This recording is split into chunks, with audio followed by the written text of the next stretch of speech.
All right, we're on the internet, joined with Dom Harvey, Hello. a very good British friend of mine, and we all know Brits are good at legacy. It's just canonically true. We've proven it from Callum Smith, Autumn Burchett. Hmm. Okay, I've got no one Basically, else. yeah. Oh, what? Francis, Gary that's Campbell. not South Francis Shore, but yeah, there are some legacy winners. Sam Rolfe, just generally fantastic Magic player, not a Sure. legacy specialist by any means, but we got some legacy winners, that's for sure. It's Gary Campbell who won with Red Prison. I believe Yes, over. Was it Gregor's Kowalski in the finals? I think it it was. was, yeah. Yeah. In the process, becoming the oldest person to ever win a GP by a pretty decent margin, as far as I can tell. Yeah. Also, that's one of the few Legacy GPs that was won by a non-brainstorm deck.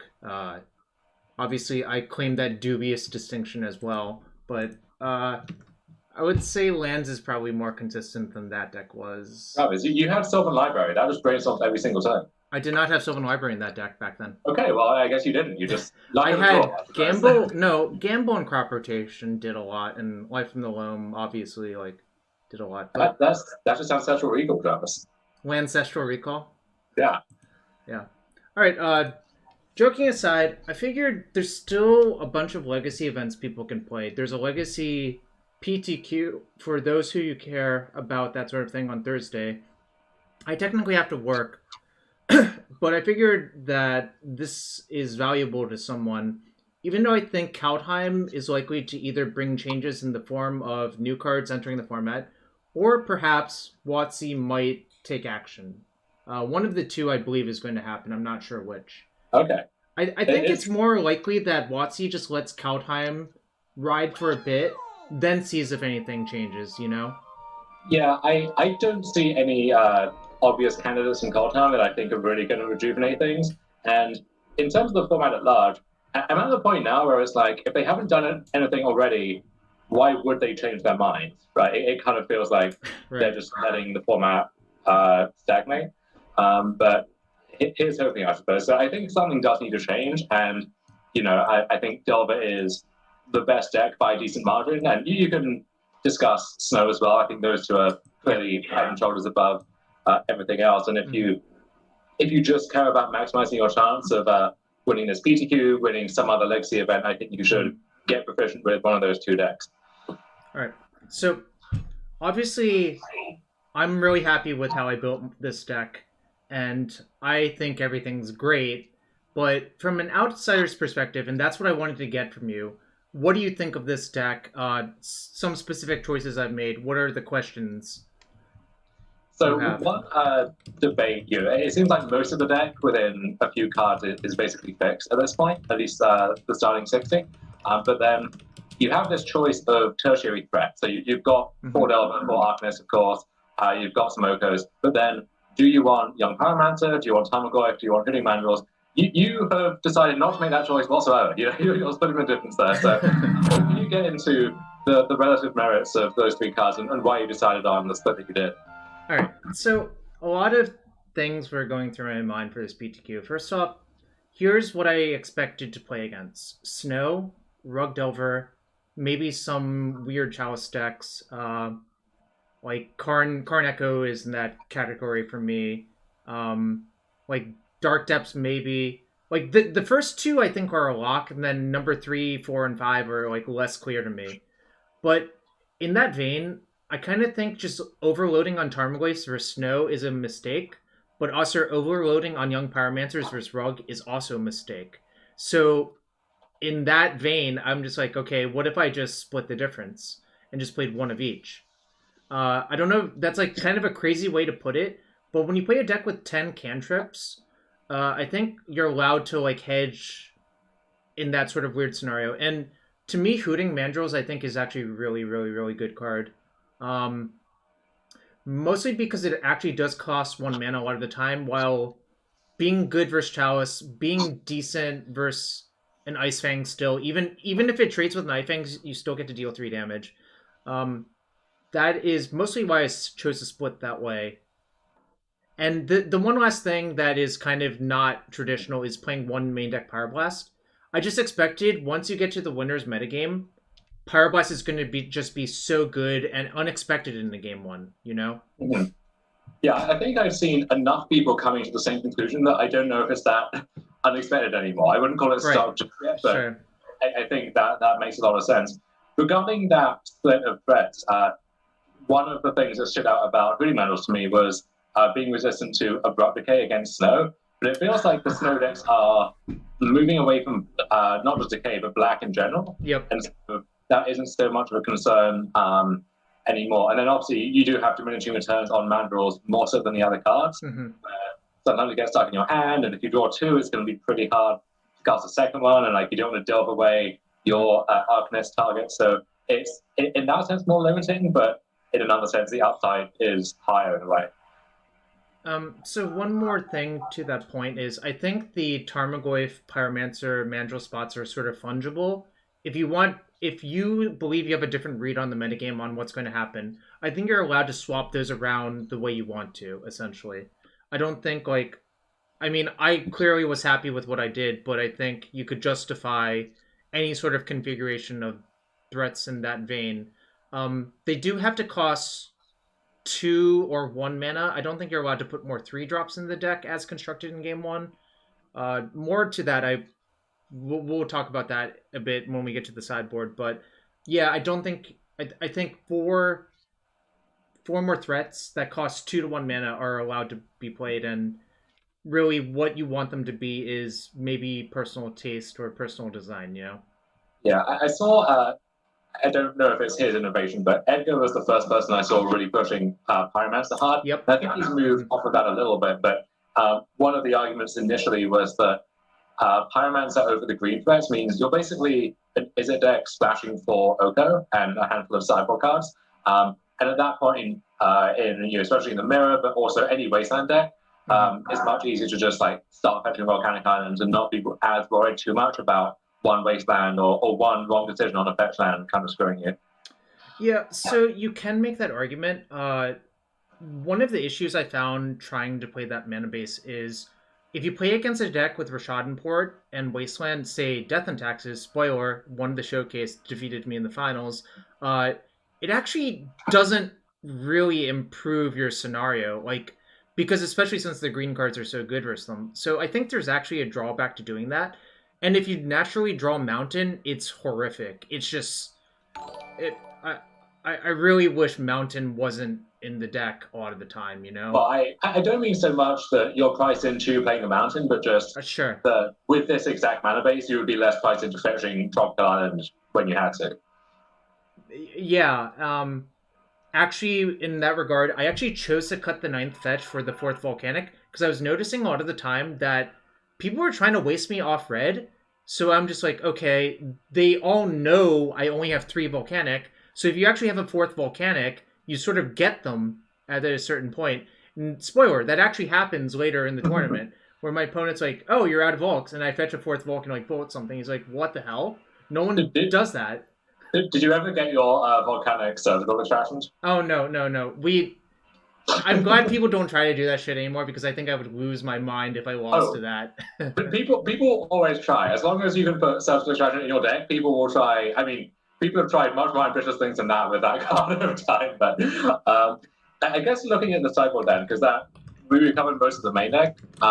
In terms of the more grindy cards that people board against Snow, you see Clarkus has been the go-to in the past. Sylvan Library is a common one. You have a Clarkus, a Winter Orb, which I guess can fill that duty as well, and then a Whole Breacher and a Quarter Cunning. So how did you arrive at that fairly eclectic mix of 3 mana threats there? So I actually played the Showcase last month too, and I also went 7-2, which is or 6-2. I don't remember how many rounds it was. I finished whatever number of wins, 2 losses, just outside of top 8. Both of my losses, I think, actually did make top 8. But I actually played a very similar sideboard setup. Whole Breacher and 1 Whole Breacher, 1 Clothis, 1 Court of Cunning. What I really like about Court of Cunning is that it doesn't trade unfavorably versus Abrupt Decay. And what I mean by that is you become the Monarch, they decay it, okay, they're not dying to mill, but you still have Phyrexian Arena. The one downside to this is you have to make sure that you don't get ice fanged. Because if you get ice fanged right there, it's out. You're gone. You're gone. It's such a disaster. So that discussion was happening a lot when Commander Legends first came out. It feels like since then you're seeing fewer ice fangs in the snow decks. But exactly. But in some cases, those are being replaced with any mix of like either their own Arcanist or your Hull Breachers, Noble Hierarch. So lots of other ways to steal the Monarch from you if it comes to that. Well, all of those are face up except for the Hull Breacher. And Hull Breacher is much worse versus Daze than Ice Fang is. Because what a common play pattern is, okay, if you're on the draw and you want to slam court, they have 3 up. If it's Hull Breacher, you get to daze it while still playing your court. If it's Ice Fang, then it's all like, oh shit, I better have a Forcible in my hand because I have to force this now because of the way you've played, you know? Is there also the same argument about when you have so many cantrips in the deck, you know, drawing 2 Carthus comes through sometimes, or drawing 2 court actually, you know, one of those could get shut off, whereas having this mix actually does help you there. I know that, so if people are coming to the same conclusion maybe with their snow decks and placing a heavier emphasis on Pyroblast because the blue decks are just the best thing you can be doing, then historically one of the arguments for Carthus is it's very hard to counter on the way down because you can't force a negation, assuming they leave some number of those in, which is not a guarantee. But then also you can't Pyroblast it, and then once it's in play, it's very difficult to remove as well. Whereas Court kind of runs into all of the conditional stuff that people might be playing. Yeah, the difference is, I think a lot of people the way they play against Delver, and I think the way is sort of canonically agreed to be correct, is Force of Negation is not very good versus Rug Delver in my opinion, because a lot of the times the cards that kill you, all of the bombs are usually like Arcanist is like one of the most important cards to answer, not a non-creature spell. And the fact of the matter is, Fawn is just it being conditional, I think, is bad versus Delver when they can like reshape their draw to like either attack you on whatever axis because of how many cantrips they play. In terms of some of those other grindy sideboard cards, Daniel Gertschel, I know, is famously a big fan. But bear with me here. Is famously a big fan of Sylvan Library, just has a stack of libraries, often in the main deck sometimes, of his Delver decks. Are you lower on that card than you used to be? And is that a nod to Anirag making everyone play Hull Breach and stuff, or is there some other logic there? So, there's actually a few things going on there. I'll explain it real quick. Getting Sylvan Decayed is like a real feel bad. I mean, obviously all of your cards die to decay, but when it's meant to be this like unanswerable bomb that kills your opponent, I think it doesn't quite fit the mark that I'm looking for. I will agree that Sylvan is a powerful card, and it is good versus snow, but I don't know. You basically have to play it as your last card, whereas like Court of Cunning is not vulnerable to decay. Hull Breacher, I just hold it until they like do something, and then I try to get them, and they initiate a huge counterfight, which they tend to lose because it has flash. I actually think Hull Breacher is better than Narset in this deck, is what I'm trying to say. I treat it as an instant speed Narset essentially. Yeah, I definitely think in this show, Hull Breacher is going to be a lot better. And then the other sideboard cards, we've got this kind of mix of different stuff. I know Elves is a matchup which was popular in the challenges for a while, and I think people go back and forth on just how good that deck is against Delver. But you're showing a kind of medium amount of respect, I guess. You've got the one Submerge, the one Blazing Volley. Yeah. Were you not expecting too much of that showing up? I think the reality is, I think that matchup is really draw dependent. If Delver wins game 1, I think I like my matchup, and if you lose game 1, it's like closer to a coin flip. I think it's really depends on the Elves opponent as well, and actually I think a huge part of it is how they sideboard and how they choose to approach the post-board games. I think a lot of Elves opponents spoiler, I did lose to the one Elves opponent I played in the showcase, but I think his build was really weird and unusual, and I think I played kind of bad. So we'll get to that in a match or two, obviously. So And then, I think this is the way I have this constructed. I would not. I mean, I would be okay playing against Elves. I would not say it's a slam dunk matchup by any means. I do agree with Lord Beerus that Dreadhorde Arcanus is a huge problem for them in game one. They typically can't remove it, so it's easy for it to snowball. And once that gets going, you just like bury them with like bolts and cantrips, and it's just kind of ludicrous how good it is versus them. You know. that was my experience when I tried Elves, and especially Play versus Draw played a big part there, where, if you want to play, they play turn to Arcanist, often that was the green light for you to just do whatever you wanted.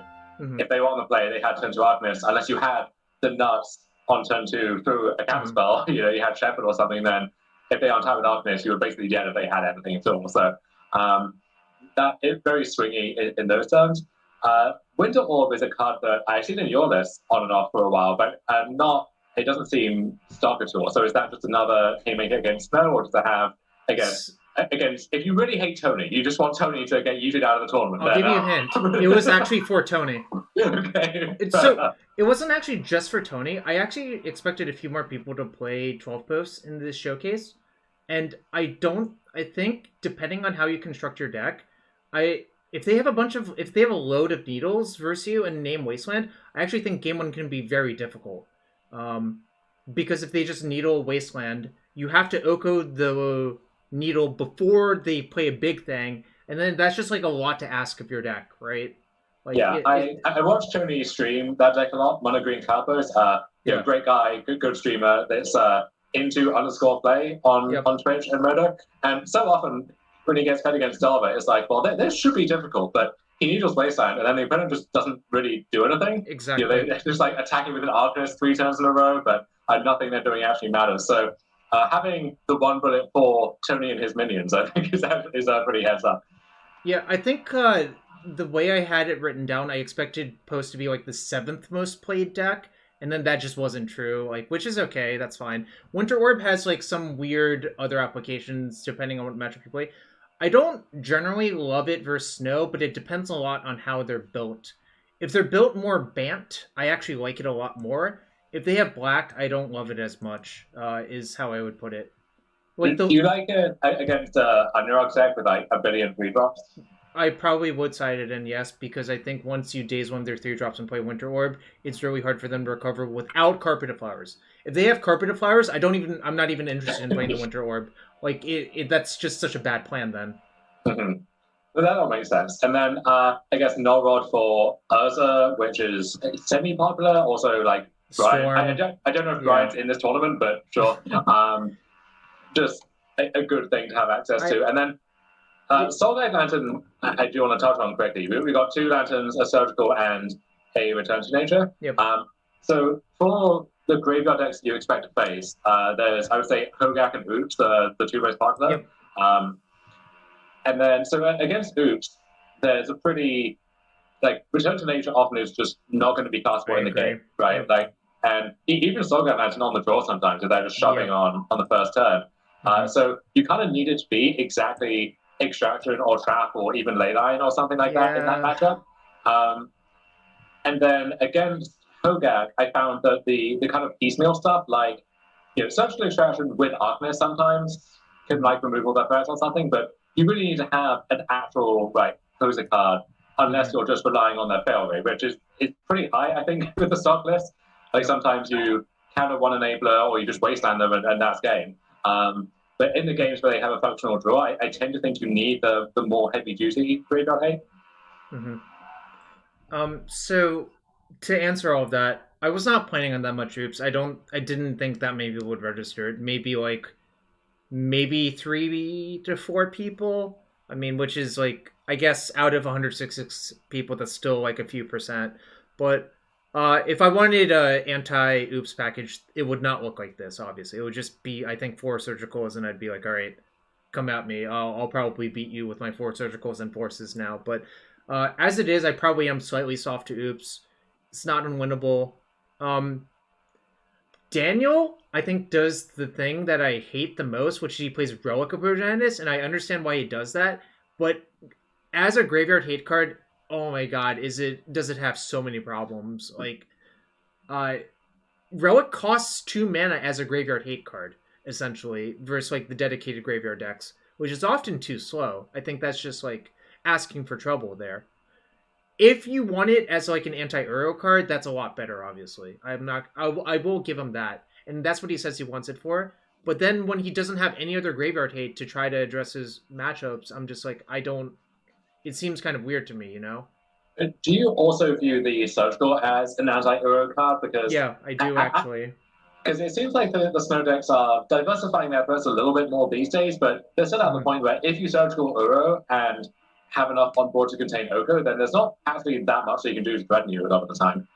It depends on the exact construction, but I found that 4 Pyroblast plus Surgicaling their Uros is actually a huge problem for them in a lot of the games I've played. That's interesting. Lord Vera is saying Hogaak is just a bad matchup. I know I played that matchup from the Hogaak side against Lord Vera a few times. I think so. Let me give you my kind of big picture theory on this and tell me what you think. So in my experience, Delver and Snow place this real squeeze on the format where you can get these very narrowly tailored decks which are good against Snow, but then they tend to get beat up by Delver and also the random combo decks running around. And then you can also find decks which are good-ish against Delver, even though everyone tends to overrate their matchup there, I think. But then those decks also have their own weaknesses. The one exception to that for me has been Hogaak, which I think is good against the blue decks and bad against basically everything else. Yeah. And so if you think the blue decks are that good, then you might get to the point where Hogaak starts to look like an appealing option. But if the format is generally that narrow, then it feels like the blue decks can respond by playing the real heavy-duty sideboard cards. Like I beat Leyline out of some Snow decks. I don't know if you want to do that in a very cantrip-heavy Delver deck, but like you could if you wanted, if you think that's really the top priority. And so insofar as that is a bad matchup, I don't know how conditional that really is. So with regards to Hogaak, not one showcase ago, but 2 showcases ago, I went 2-1 versus it as Rug. I think the real issue of that matchup is trying to imagine how a winning game state looks for Rug. I'll give you a hint. The answer almost always ends in Oko making a pile of 3/3s and elking their Hogaak. That's almost always how you win game 1. Like almost nothing else is good enough. Occasionally you can like burn them out with a pile of bolts. That occasionally happens, but I think that's less reliable than Oko stabilizing the game versus them. And that's why I don't try to sideboard so much for them. I mean, obviously I have like some tools. This is not the best sideboard for like a Hogaak deck either. I'd probably side in like Submerge, Vapor Snag, Return to Nature, Surgical, Soul Guide, and a few blasts, and just call it a day and hope it works. I don't think Lothus is that good versus them generally. I think it's like kind of a clunker. I agree. Yeah. But I'm not packing any like heavy heat. I'm just going to accept my like 40% win rate versus them and maybe like steal like once in a while, you know? That makes sense. So with that said, I think we've covered basically everything in the 75. Do we want to get into games there? Yeah, I'm trying to remember. Yep. Oh, 4th Volcanic. Like I said, I think once I'm playing this many red cards and I want to fetch for a second red source and all of the like Delver mirrors, I think you have to play 4 Volcanic. People play Island Mountain, 3 Volcanic, 2 Trop. I hate it. I don't want to do that. Mountain is particularly heinous in my opinion. Island is defensible, but Mountain is not really. Lord Virus in the chat asking, can I ask why you prefer Return to Nature over Ancient Grudge? Is it just a great hate ability? I can't think of a ton of relevant enchantments you want to kill. Okay, the actual card that's replacing Ancient Grudge in my deck is Null Rod. Okay. So, yeah, if you want to I just like having 1 Neutralize, and that's because of Death and Taxes, mostly. I think this is, like, kind of okay versus them. It's like, this is kind of a weak card on the surface, but I think it does enough small things that it's okay to play 1. Edgar talked me into this at one point, and I didn't really ever remove it. So, you know, props to Edgar. Edgar's still in my hearts, even if he's, I haven't seen him for a while, you know. Shout out to you, buddy. You can find him in the Moto trenches from time to time. Yeah. And someone else saying they're surprised by the lack of a braid, which I guess also kind of flexible but clunky. It feels the same role. It's the same thing, except I think I'm better at killing creatures than I am at killing enchantments. Like, Rest in Peace is really the big one. Okay, and that's mostly just death and taxes at this point? Death and Taxes, occasionally you run into, like, weird, like, energy field decks sometimes. Oh, it's mostly Rest in Peace. I'm going to just say it, and I don't mind having one out to it. And, like, just having a... It's technically an answer to Chalice. Like, I don't lose to Chalice that often nowadays. I mean, sometimes I do, obviously, because my deck has a bunch of ones, but it's not as often as it used to be where, like, if you got Chalice in game one, you were literally dead. Like, now if you get Chalice in one, some number of the games you just steamroll them with Oko instead, right? Which is kind of messed up.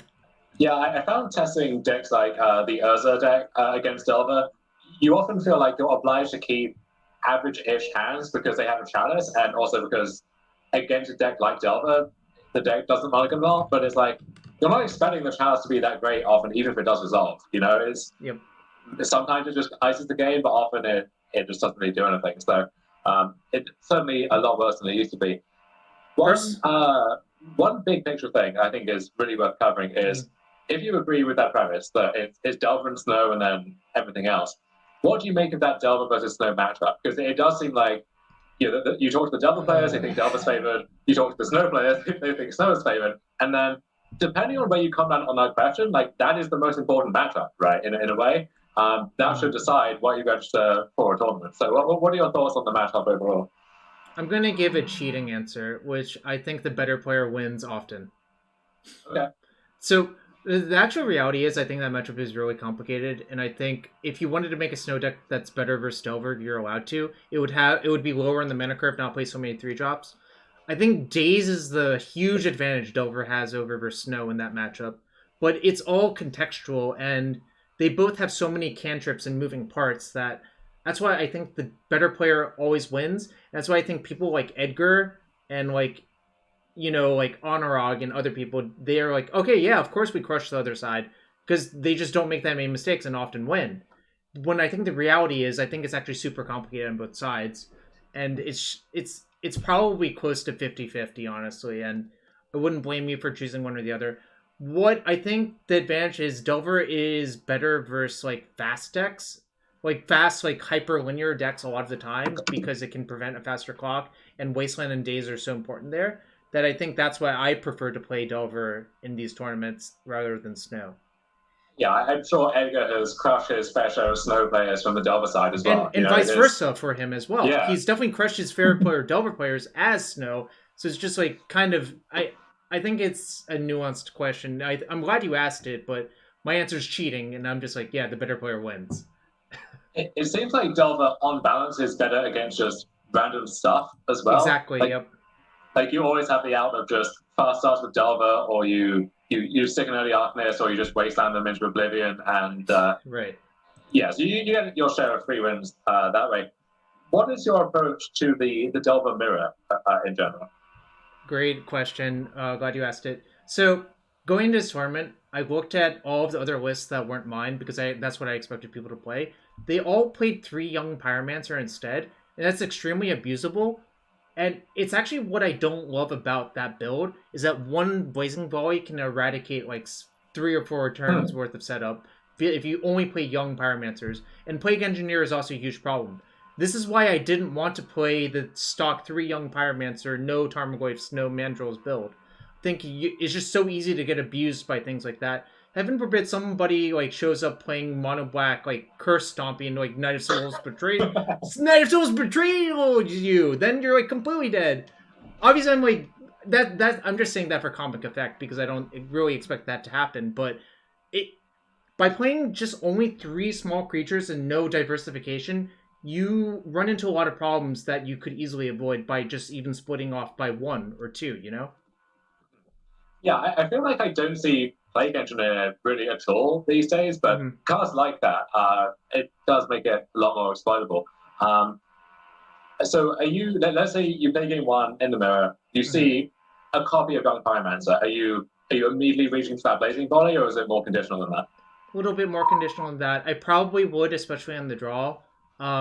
if they show me Island Mountain, then I definitely am, because I just know their entire deck, and I know I can abuse them with this Blazing Volley. It seems like one strength of Delver, at least as far as the mirror is concerned, is that it's kind of unexplainable insofar as if all you care about is beating the mirror, I don't know that there's a card you can board, however narrow, that actually accomplishes that. Sorry, can you repeat that real quick? So basically, that there's not one card that really breaks the mirror open, and if you want to win the mirror, all you need to do is play a bunch of copies of that card. There isn't really, because what happens is there's a lot of like weird there's like stages to the mirror. Sometimes someone just gets run out of the house by Wasteland Days, huge tempo swings. Sometimes the games go until turn 10 plus. Sometimes someone gets buried by like a random Sylvan Library or something that is never answered because the game wasn't about damage. It gets kind of weird and bizarre.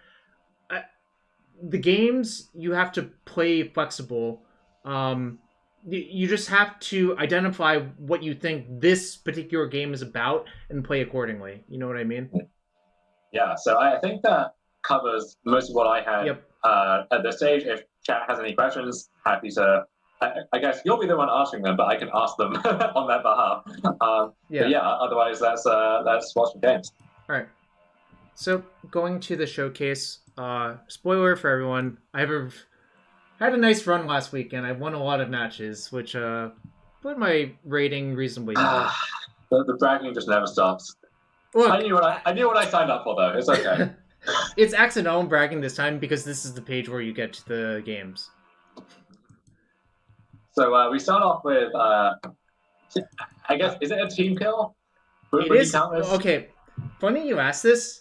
Jacob and I talked a few days before the tournament. He's like, yeah, I don't want to play Rogue, but what else? Do you think the Arcanist Snow deck you played, 4-color, no Hole Breacher deck is still reasonable? I'm like, yeah, it seems fine. And then he just like showed me updates. I'm like, yeah, all these changes make sense. If you want to play Rogue, here's my list still. So we get paired round one, and then like literally everything's just face up. It's just like, it's like you queue into an MTG Melee tournament. You know what's going on, right? Jarvis, what if he just goes like Stitcher Supply and bamboozles you? Then I might lose. But yeah, Jacob said he thought that not playing a blue deck over Hogaak was a mistake. I think I agree, especially if you think you have a skill edge on your opponents in general. Yep. So we're expecting a mirror here, and the actual like literal 75 card or thereabouts mirror. It's not actually a mirror. He's playing 4-color Arcanist Snow. Oh, okay. I do think that deck is very good, and the whole Breacher Days Undoing stuff that's becoming popular it's cute. I don't know how good it is, but the Arcanist Snow deck seems very good to me. I think the addition of Arcanist, big surprise, is a game changer for that deck. Alright, when I sad remote and he says, Jarvis, come on. Jarvis, when we get please. paired. Yeah, he was like, why did I ask the pairing gods for this to happen? I'm not sure that when I tried that deck, I actually thought it felt a little bit weak. I wasn't convinced that Arcanist added that much except adding a profitable target for their creature removal. But in the matchups where they don't remove your creatures, I do agree it's an upgrade. So I will just say that. But here, it's going to be kind of critical because I think one way they can run me out of the building is to have an unanswered Arcanist. I only have 5 removal spells in my deck. That's like not an insane number, but I mean, Days is like okay, but anyways, I know I'm playing against 4-color Arcanist Snow. I think you should just keep this hand. I don't think there's really much interesting to talk about this hand, right?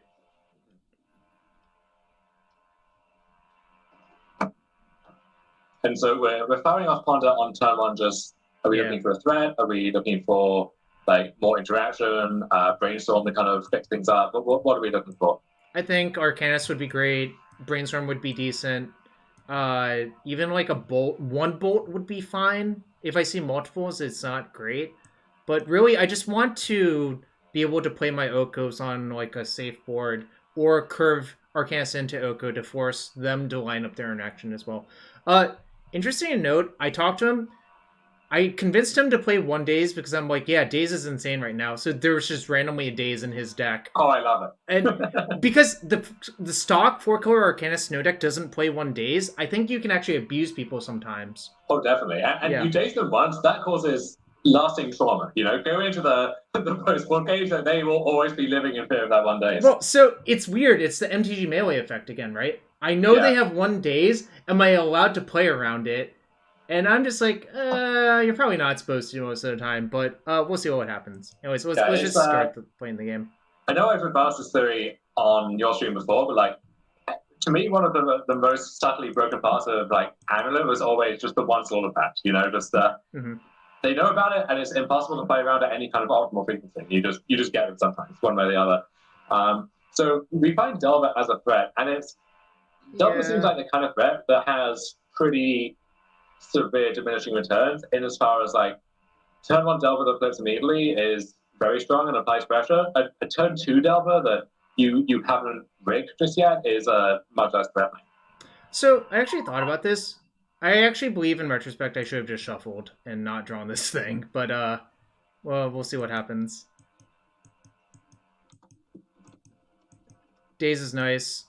So this screams Lightning Bolt to me. That version of the deck plays 4 Source of Plowshares, 2 Lightning Bolt, generally speaking. So, also I think he's playing 1 main deck Pyroblast because that's also what Nathan Stewart did. So again, obviously he could have changed things since he last showed me, but I'm gonna just assume it mostly looks the same. And yeah, I just expect this to die, and I'm not even going to fight over it if it dies, because I think dazing and offsetting the turn I can play the Oko is actually a huge downside. Seems like it makes sense, right? Definitely. So the plan here is just to jump Oko on 3 and... Yep. Okay, well, double days is... Well, so that's what I had seen. I'd seen Delver land days, but if you want to flip the days to Delver, you have to put the land in the middle. But I think drawing an extra land is kind of awful because I know he doesn't have any wastelands as well. So what am I really doing? I'm flipping a Delver, but I have to draw another land and draw a days. So I think in retrospect I regret that ponder, and I should have just shuffled. Yeah, you also don't have a brainstorm or anything yet to actually mitigate that. Yeah. So yeah, I think I agree. Already finding a huge mistake in game 1 of their first match. It's great. This is why you play over the tape, because I think identifying these things and not doing them again is a great way to try to improve, Yeah, it's also not a glaring mistake. It's not, I fetched my wrong land, or no. I walked into this obvious piece of interaction. It's the kind of thing which, unless you're looking for it, the game fades from your memory and you never register it as an issue to work on. All right, so now I'm obviously jamming. If they have a blast, I'm going to daze it. They have days of their own. And I told him to play the 1 days. It's really good here. Because now we have to double days. I have no lands in play. And, I mean... Well, hold up. Do we have to double days? I don't remember what I do. I might have actually just let this go. Given that we have a second Oko, right, you kind of want them to ideally tap out or just to tap low, and then the second Oko, you can win the fight over that, and that leaves you with a better board position in case you draw something else. And also, I don't know if having your Oko in play for 1 additional turn amounts to that much in the long run. Yep, so the one thing you have to think about is what happens if they pass with 2 mana up next turn. But I'm trying to remember. Actually, maybe I didn't double days here because it's kind of awful to pick up all of your lands. Right. I think I probably just let it go. Yeah, I actually did let it go. Okay. I couldn't even remember now. It's been 3 days and many hours. You actually have there are 3 days that. And look, this is a massive reward for not double dazing, I think, right? Yes.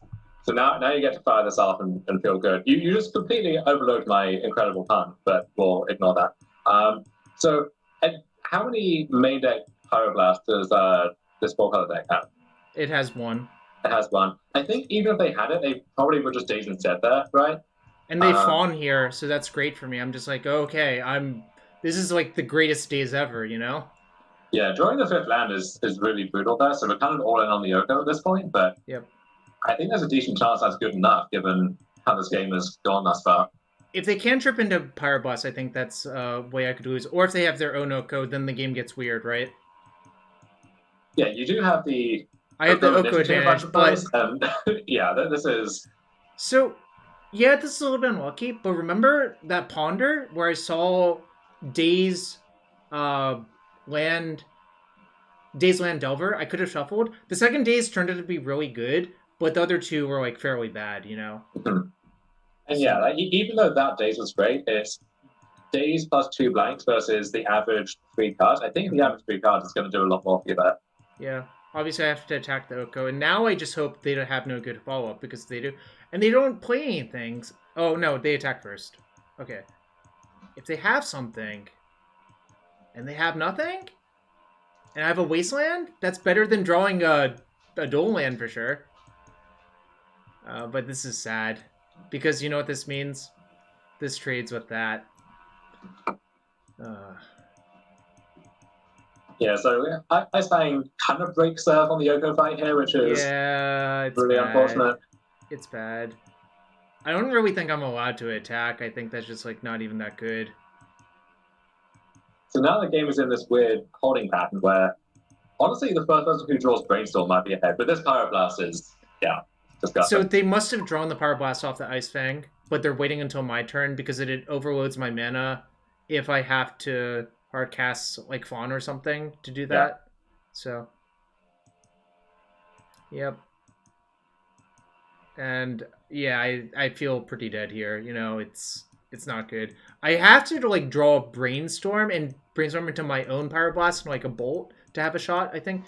And now I think I'm just committed to trading by this point because the problem is if I start taking damage, then the whole script is flipped, and then not even cantripping into a blast will be good enough anymore, I think. So I think also a lot of your threats just kind of get breakable by a random 3/3, you know? You mean, yeah. So like even if you, let's say you draw the Pyroblast, you kill the Oko, and then you draw an Arcanist or something, or a Pyromancer, just having there be a 3/3 though is a pretty big issue.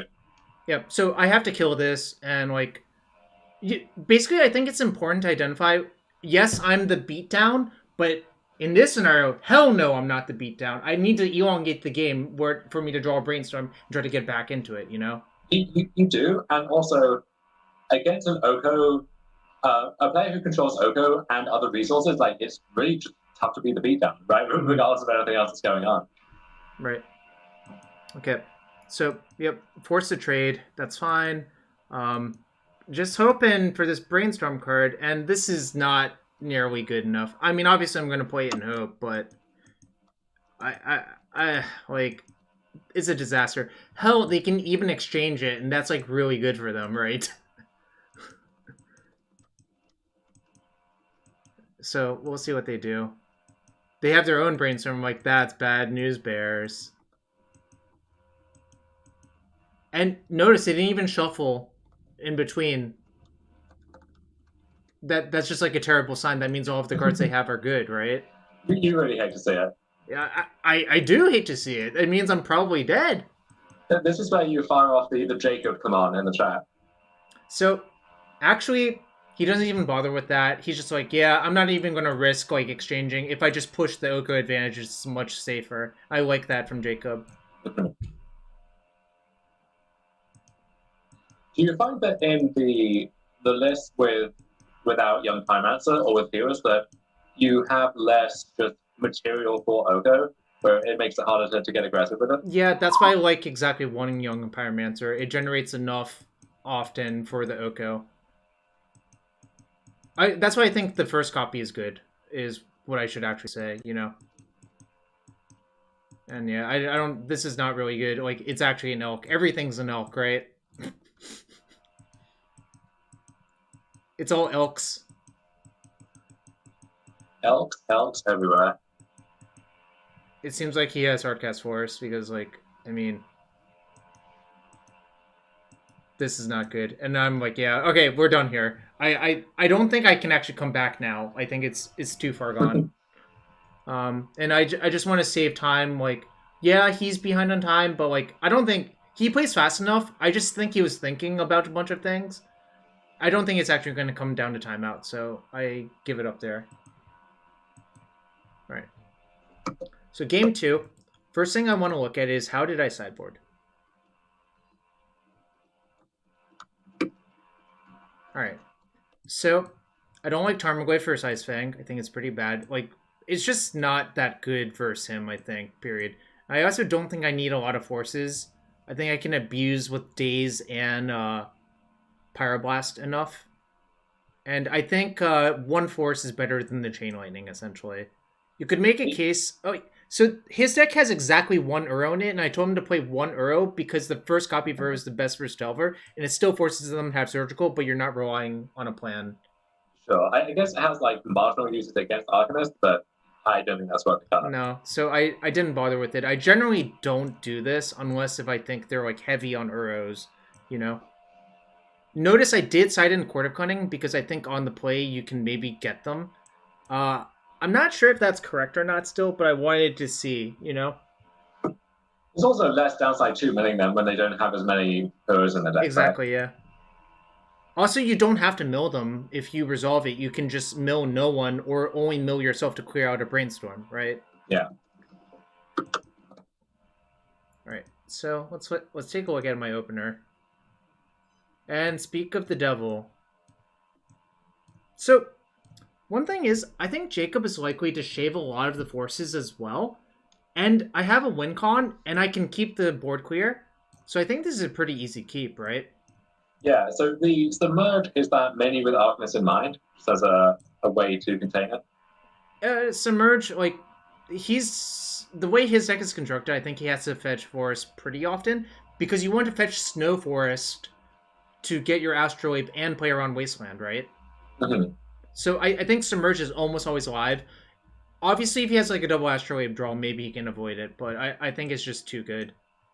Like in these like Arcanist mirrors generally, unless if you know they literally have no forests. So I think I would keep. I assume you would keep. It's hard to say no to his hand, right? Yeah, I don't know what we're looking for on 6. I guess a threat backed up by Daze or something, but this is good. This is fine. The blue mirrors, like, they also go kind of long that I'm just inclined to keep. Obviously not brainstorming on 1, and I know he doesn't play Wasteland, so I get to just chill. And this is a great draw. Obvious. Now I get to do everything, right? Yeah, it really puts into the test. I mean, probably it's going to die, but that's fine. And, okay, I want to say something. They have to fetch Tundra because it's Tarn, so you can't necessarily think they're Landlight. But also, if they were... You can rule out them having too many lands, I think. Because if they had a white fetch, they would have played that instead, right? Mm-hmm. And this isn't a Mythic Sanctuary deck, right? So they can support some number of Prismatic Vista. I think maybe there's like 1 or 2. It depends on the pilot. I think like 1 to 2 is fine to play. The problem with Vista is not being able to fetch your dual lands is sometimes actually a liability. Yeah. Alright, but the second land means the waste doesn't just end the game on the spot. Still don't know that if they're landlight or not, because like neither of these lands could fetch for basic planes, so... Now, okay. I do waste here, because I think there's actually a good chance that they have Pyroblast in hand. And what I want to do is waste them, force them to pick what color to pick with that Rainforest, and then probably just to play Arcanist this turn, and try to play the Court of Cunning next turn. I like that a lot, yeah. What this does mean is I'm going to have to draw a land for that, but I think that's a fine risk to take, because if you analyze the lands that they played, I think you can abuse them a little bit here. Like, try to get the abuse in, rather. I use the word abuse a lot, but what I actually mean is make the game awkward for them to play, you know? Yeah, I think forcing them to get and expose a second Tundra is a big deal if they do have another sword. And this way, like, if we draw a third land, we can play Court and also protect it better. Like, we're less exposed to the Nightmare scenario where they steal the Monarch with Ice Fang or something, because if we do have the onboard Arcanist, and if we don't draw a land, but our Arcanist lives, so we can brainstorm, flashback brainstorm, and just generate this cascading advantage. But you want to know one other thing? Their deck only plays one Tundra. See, I was kind of suspicious about that because at the point where you're playing 4 colors, I know, and you don't have that high a land count, and you also need one of each of your basics, then you just don't have room for that many dual lands, even if you want them. So this means that he basically needs to find Astrolabe or Vista, right, for the basic planes. Or Flooded Strand, which they actually do play like 3 or 4. Sure. So this is another reason I think to make this play, because if they don't literally have an answer for the Arcanist, that can dominate the game without me even having to turn to the court, right? Yeah. And that Arcanist is not as soft to Pyroblast, obviously, because it's not blue. So there's a lot of reasons to make this play. It's mostly because if you know how their mana bases are constructed, this is a really good play to make, I think. And also, if we there's nothing forcing us to try and commit to the core soon. And if we want to dig for protection or something, then we can also do that. If we want to find a Daze or our own Pyroblast or something, then we have that option too. Whereas we kind of want to force a hand with the Arcanist now, just because that one is... I mean, I don't know if it's easier or harder to answer on balance, because they've used one sword. They might not be able to cast the second one with this line, versus having a bunch of Pyroblast. But also, the longer the game gets, the more something like Oko becomes a consideration, or like Ice Fang trying to ambush it in combat. So, So enough about that play. He does have a Brainstorm. That's like a pretty good consolation prize right there for him. If he didn't have a Brainstorm there, I think it's like I would feel super, super ahead. But I still feel ahead, obviously, because I mean, it's so hard for them to fetch the way that they want to now.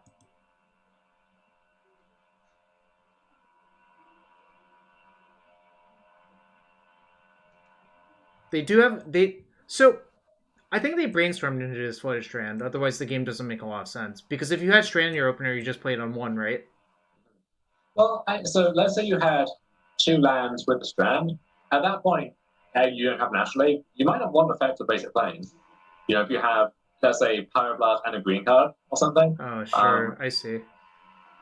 Okay, so maybe I'm not... Although, even in that case, like, if, let's say you have 2 lands, fetching Tundra just really exposes you to Wasteland in a big way. So if they're land light, I don't think that either of those lines ensures them that much.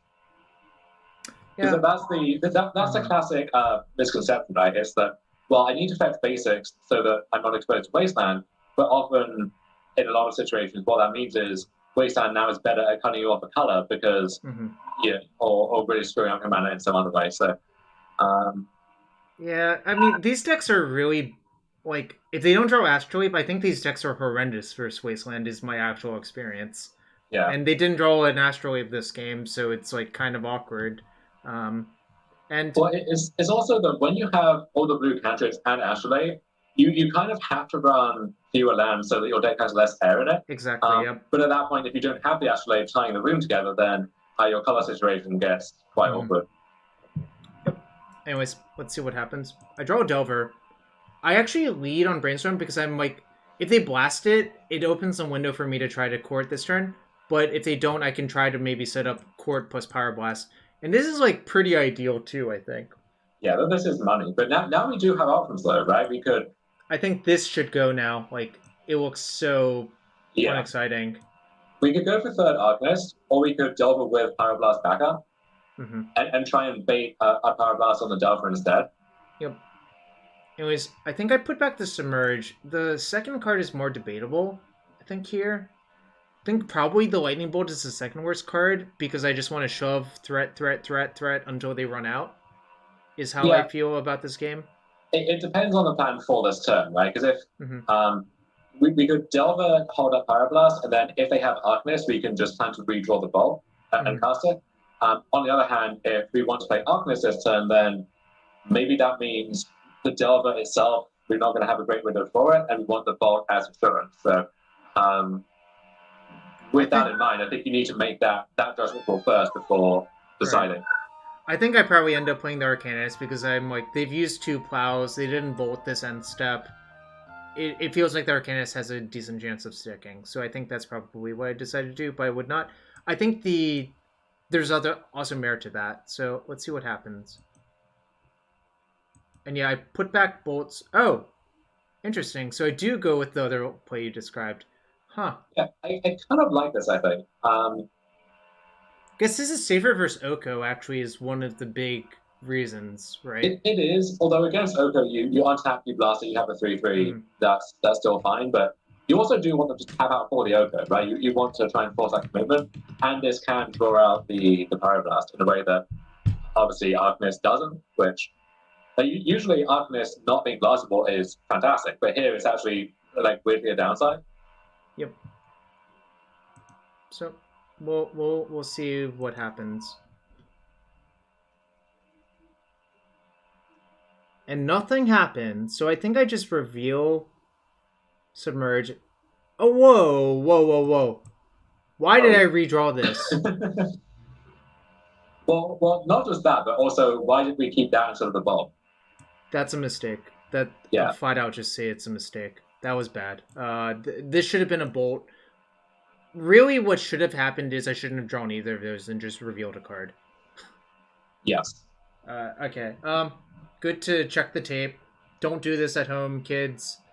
Or at least have a reason for why you're doing it. And the reason is, I guess I was playing around Ice Fang, but that's not really, like, I can blast Ice Fang. I don't know. This is just weird as hell. Should not have redrawn that. I think that's a huge mistake. So now we have the choice between Court or Arcanist Hot Up Pyroblast, and I like this line a lot better, I think. I just soft read them for a Pyroblast, so that's why I played the Arcanist. Yeah, and especially without forces in our deck, it's going to be hard to find a window to make them tap out or cut them off red mana or anything like that. So if they have a Pyroblast and they want to line it up for our current planning, they can basically always do that. So I like taking this more proactive line that forces them to blast the Delver and also lets us hold up. Yeah, see, now... This is a card I'm worried about from this deck. This card is so good versus Rogue. Like, it makes the game super annoying to play because a lot of your game plan is to try to, like, stop them from doing things that matter, and this just ruins all of them, obviously. So that's why I played... I think I had to Fairy on the mind, essentially, when I didn't play my Court. And also because it felt like they had a blast. Yeah. So, yep, get paid off. Also, Teferi hoses Arcanist. Don't forget that. It's just like all sorts of bad. Does, yeah. Alright. So yeah, now I get to attack. This is just a good sign. I kind of want there to be things that mess up Arcanist. That card does not need the help. At the same time, though, it feels like Teferi, if it was well developed, should not be able to shut that off, you know? Yep. Alright. All joking aside, once I get to attack with Arcanist, I'm like, okay, they don't have a removal spell. Yeah, this game is... Oh, we kept Submerge again? I think now it's more defensible because what I want to do is protect the Court. I think I saw like a bunch of lands, essentially, and it's just like, right, whatever. And I don't even bother playing the Preordain. Oh, I brainstormed into like cantrip land. And okay, I do like that now then, I think. I think the Submerge is just to protect my Monarch, essentially, now. And I don't play this because I think I can get more value just fetching next turn and seeing more new cards. So. Yeah, like now I know I need a Bolt, so. Oh, I just clear out my top cards with this, and it provides more fuel for this. So now there's a Bolt in the yard for the Arcanist. That's a Splinter Twin situation, Doris. Please, you know I hate that term. You know I hate it, Dom. You know I hate it. I'm pretty pro Court, and milling yourself only for 10 and not milling your opponent, I think, is really good. The reason being, it sets up your Arcanist and it clears away the dead Brainstorm, or I knew I had a land on top that I didn't want to draw, essentially. One thing that's dangerous about it is you could hypothetically remove all of your lands. I don't really think that's like a scary enough thing, but it hypothetically could happen. Yeah, and we didn't have a Bolt in the graveyard before the mill, right? Now we have 2 bolts. We do now. I was thinking we could stack the core trigger and submerge the Alchemist in response, just to clear that out there. But We don't have they don't have force in play. oh, they don't. That's very heads up on their part. Yeah, Jacob played Rogue at certain points, and Jacob just concedes his Ponder because he's like, yeah, it's over. Because like I can just attack and bolt that. Alright. Game 3. Alright. Okay. So I just keep a reasonable hand. I don't think there's much to talk about this hand. Alright. I'm gonna keep reasonable hands most of the time, unless this is an extreme situation. But this is a matchup that can go relatively long. My Wastelands look less good this game, I'm not gonna lie. But I really think it is not a good idea to side out these as often as other people do, especially when my plan is to side in the Court and the Kothis, which are both 3-drops as well. So, alright. I always lead on Delver there, and if they want to kill this, that's fine. I actually rarely counter removal spells on my Delver, because I just don't consider them to be my primary way of winning the game. Yeah, it's also just a lot harder to do that post board, right? If you're boarding in, you're boarding out most of your forces, and it's like if they want to blast your Delver, sword your Delver, that's going to happen most of the time, and you have to be okay with that.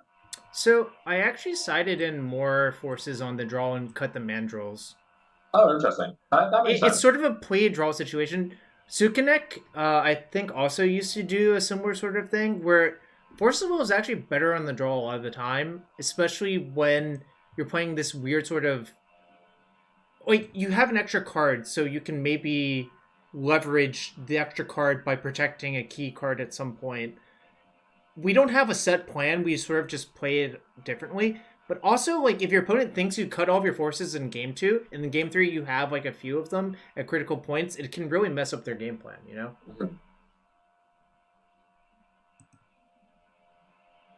I'd forgotten I had done that, but now that I look at it, I'm like, okay, this makes sense again.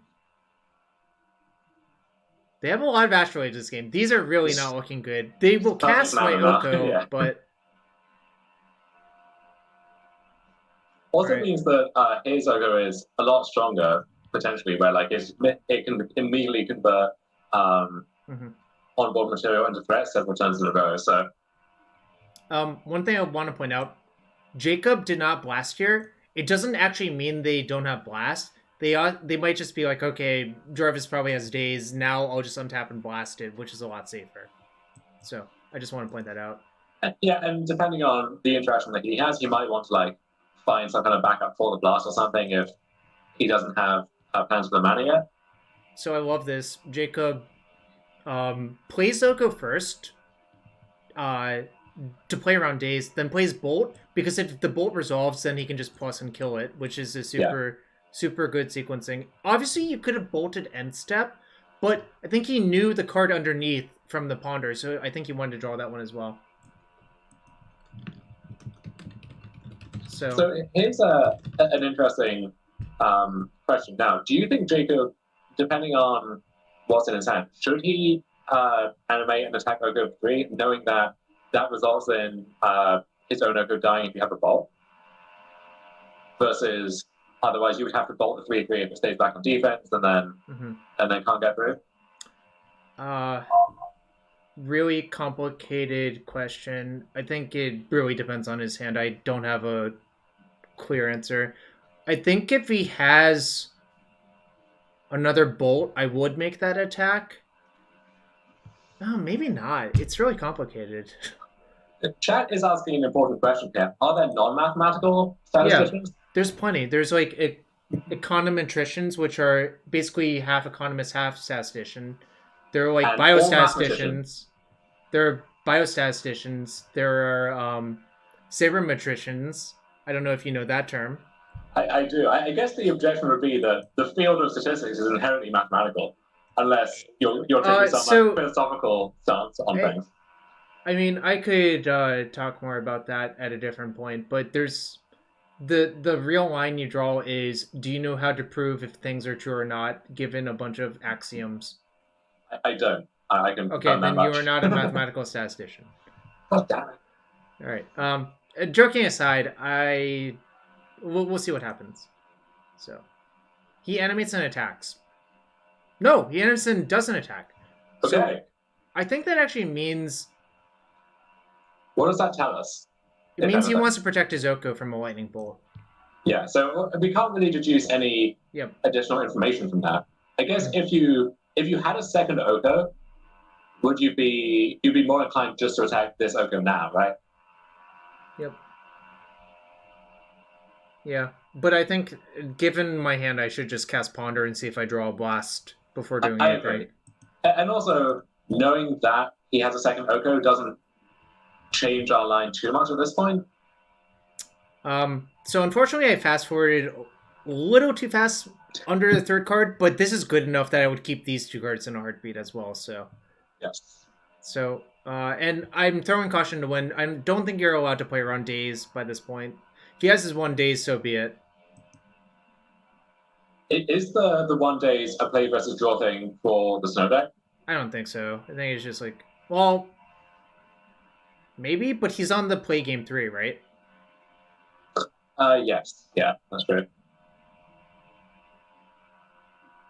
So, okay, let's unpack what just happened there. He literally just has 3 Arcanists now. This game is kind of disastrous because I know my top card. We have an Astrolabe Jarvis. We can cast whatever we want. Yeah, but that's not the issue. So yeah, this really went south in a hurry. Yeah. So I'm trying to figure out how I can win now because I know my top card is Kothis. It's just okay. So you can Elk one, you can bolt the other, and the issue with that is, let's see, 1, 2. But can't we also? And sorry if I'm jumping the gun here. Can't we use our Oko to swap back the Astrolabe for an Arcanist, and then bolt another Arcanist, and then on the attack back we lose our Arcanist. So the board reduces basically to Arcanist against Oko on 1. Mm-hmm. So I think generally, here's what I think is going to happen is if I try to steal this for an Arcanist, that's actually the same as animating it because of the lightning bolt in the graveyard, pretty much. It's not, like, it doesn't really work out very well. So I think, because I want the loyalty on Oko to be high, I think stealing is wrong, essentially. Okay.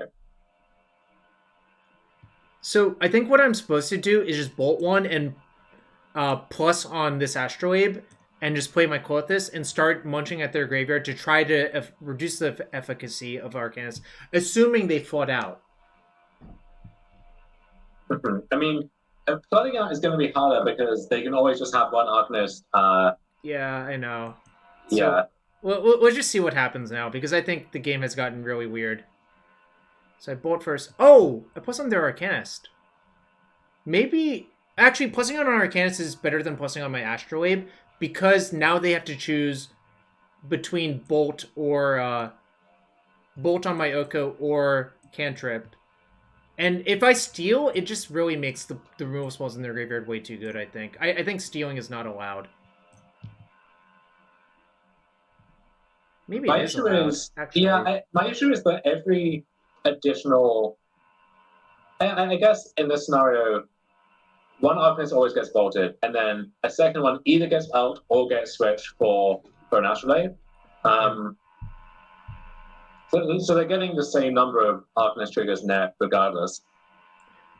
So I guess the tiebreaker for me is actually the loyalty on Oko. Because if you go from 7 to 2, it just dies if they, like... It literally just dies with the lightning bolt, and then I have... nothing, and then if they have a removal spell for the Arcanist, then I'm like actually at nothing. Whereas here, the bolt is good for them, but not game ending, and then the Kothis gets time to stabilize, right? Mm-hmm. So I think that's what I was thinking about and what I decided on. Obviously there's a lot of things you could do right there, right? And this is like one of the more complicated Oko games, right? Because they had 3 Arcanists. It's just like, what do you do? And I guess I decided this was right. I don't know. I still don't know if it was right. If they had Daze there, I lose, but they don't. I actually think Daze would win the game right there. They have a lot of cantrips. But they chose to shuffle. You hate to see it. Actually, you don't hate to see it. You love to see it. What if I just like Jacob? You know, what if I'm cheering him on from the sidelines? Well, then I'd question your loyalty. Because, someone gifted you a sub earlier. They did. That was very kind of them. Thank you to whoever that was. It was a Lovestruck Beast, aka Mike Noble, who was on yesterday to discuss my vintage adventures.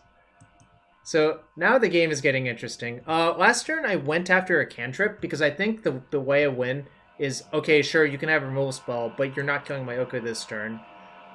I can slowly eat away all of the cantrips, and because the Ponder shuffled, one of the Ponder shuffled, I kind of think they're soft. So if I run them out of cantrips, maybe I can win. Maybe. I think the issue with that, though, is... Okay, so yeah, I would assume your proposal is to go after the Bolt. They still have a Source of Plowshares in yard to eat the elk as well. They do, yeah. That's why I got... Okay. Yeah, that makes sense. Yeah. And now I'm just blasting anything. Because what I need to do is protect this and just try to drain them out.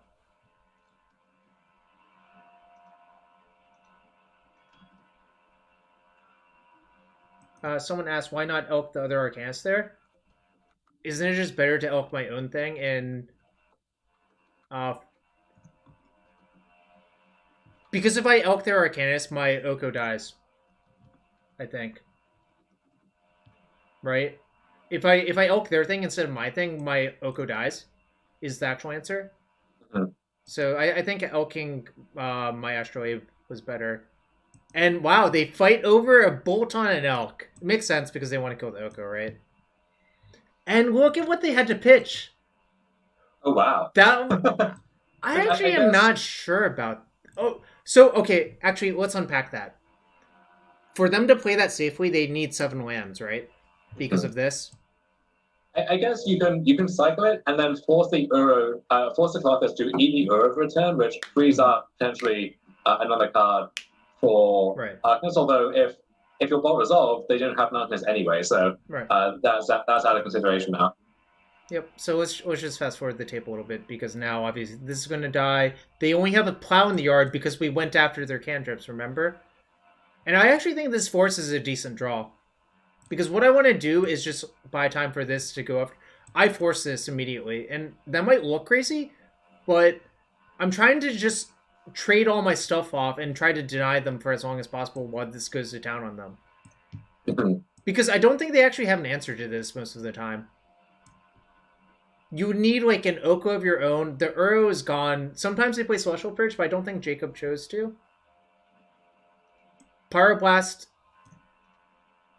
I think saving it for an Oko by this point makes a little bit more sense. It was just that one turn I felt like forcing it using all my mana was correct.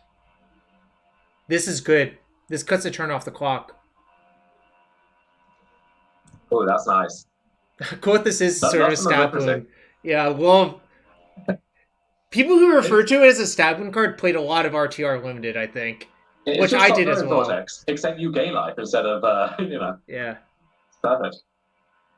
All right, and we win a crazy game where I basically let them have 3 Arcanists forever, You have to feel good about that as a start to your tournament, right? Where you win this like mind-bending, complex game where it seems like you're so far behind, and then you find a way to inch back into it. I'm not even sure I played that game perfectly, like to be quite honest, which is fine. It's fine to admit your mistakes. I definitely did not play the first 2 games perfectly, but that's why we're watching the tape now. And, all right, round 2.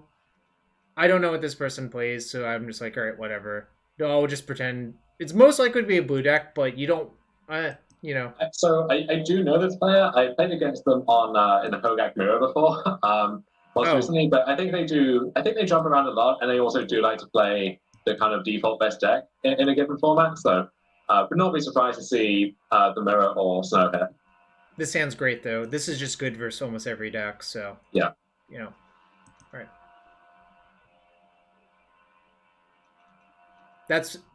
I also enjoy just having the force there as a safety net, because what if they are something crazy?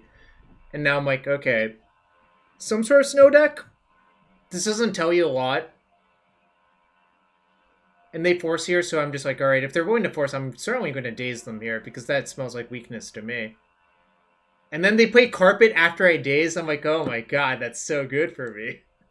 Carpet and just come into play tapped, blue source. Love to see it. And yeah, I'm like, here, my main deck Pyroblast looks phenomenal. So, I don't know how familiar you are with Legacy. What this setup tells me is Bant Miracles.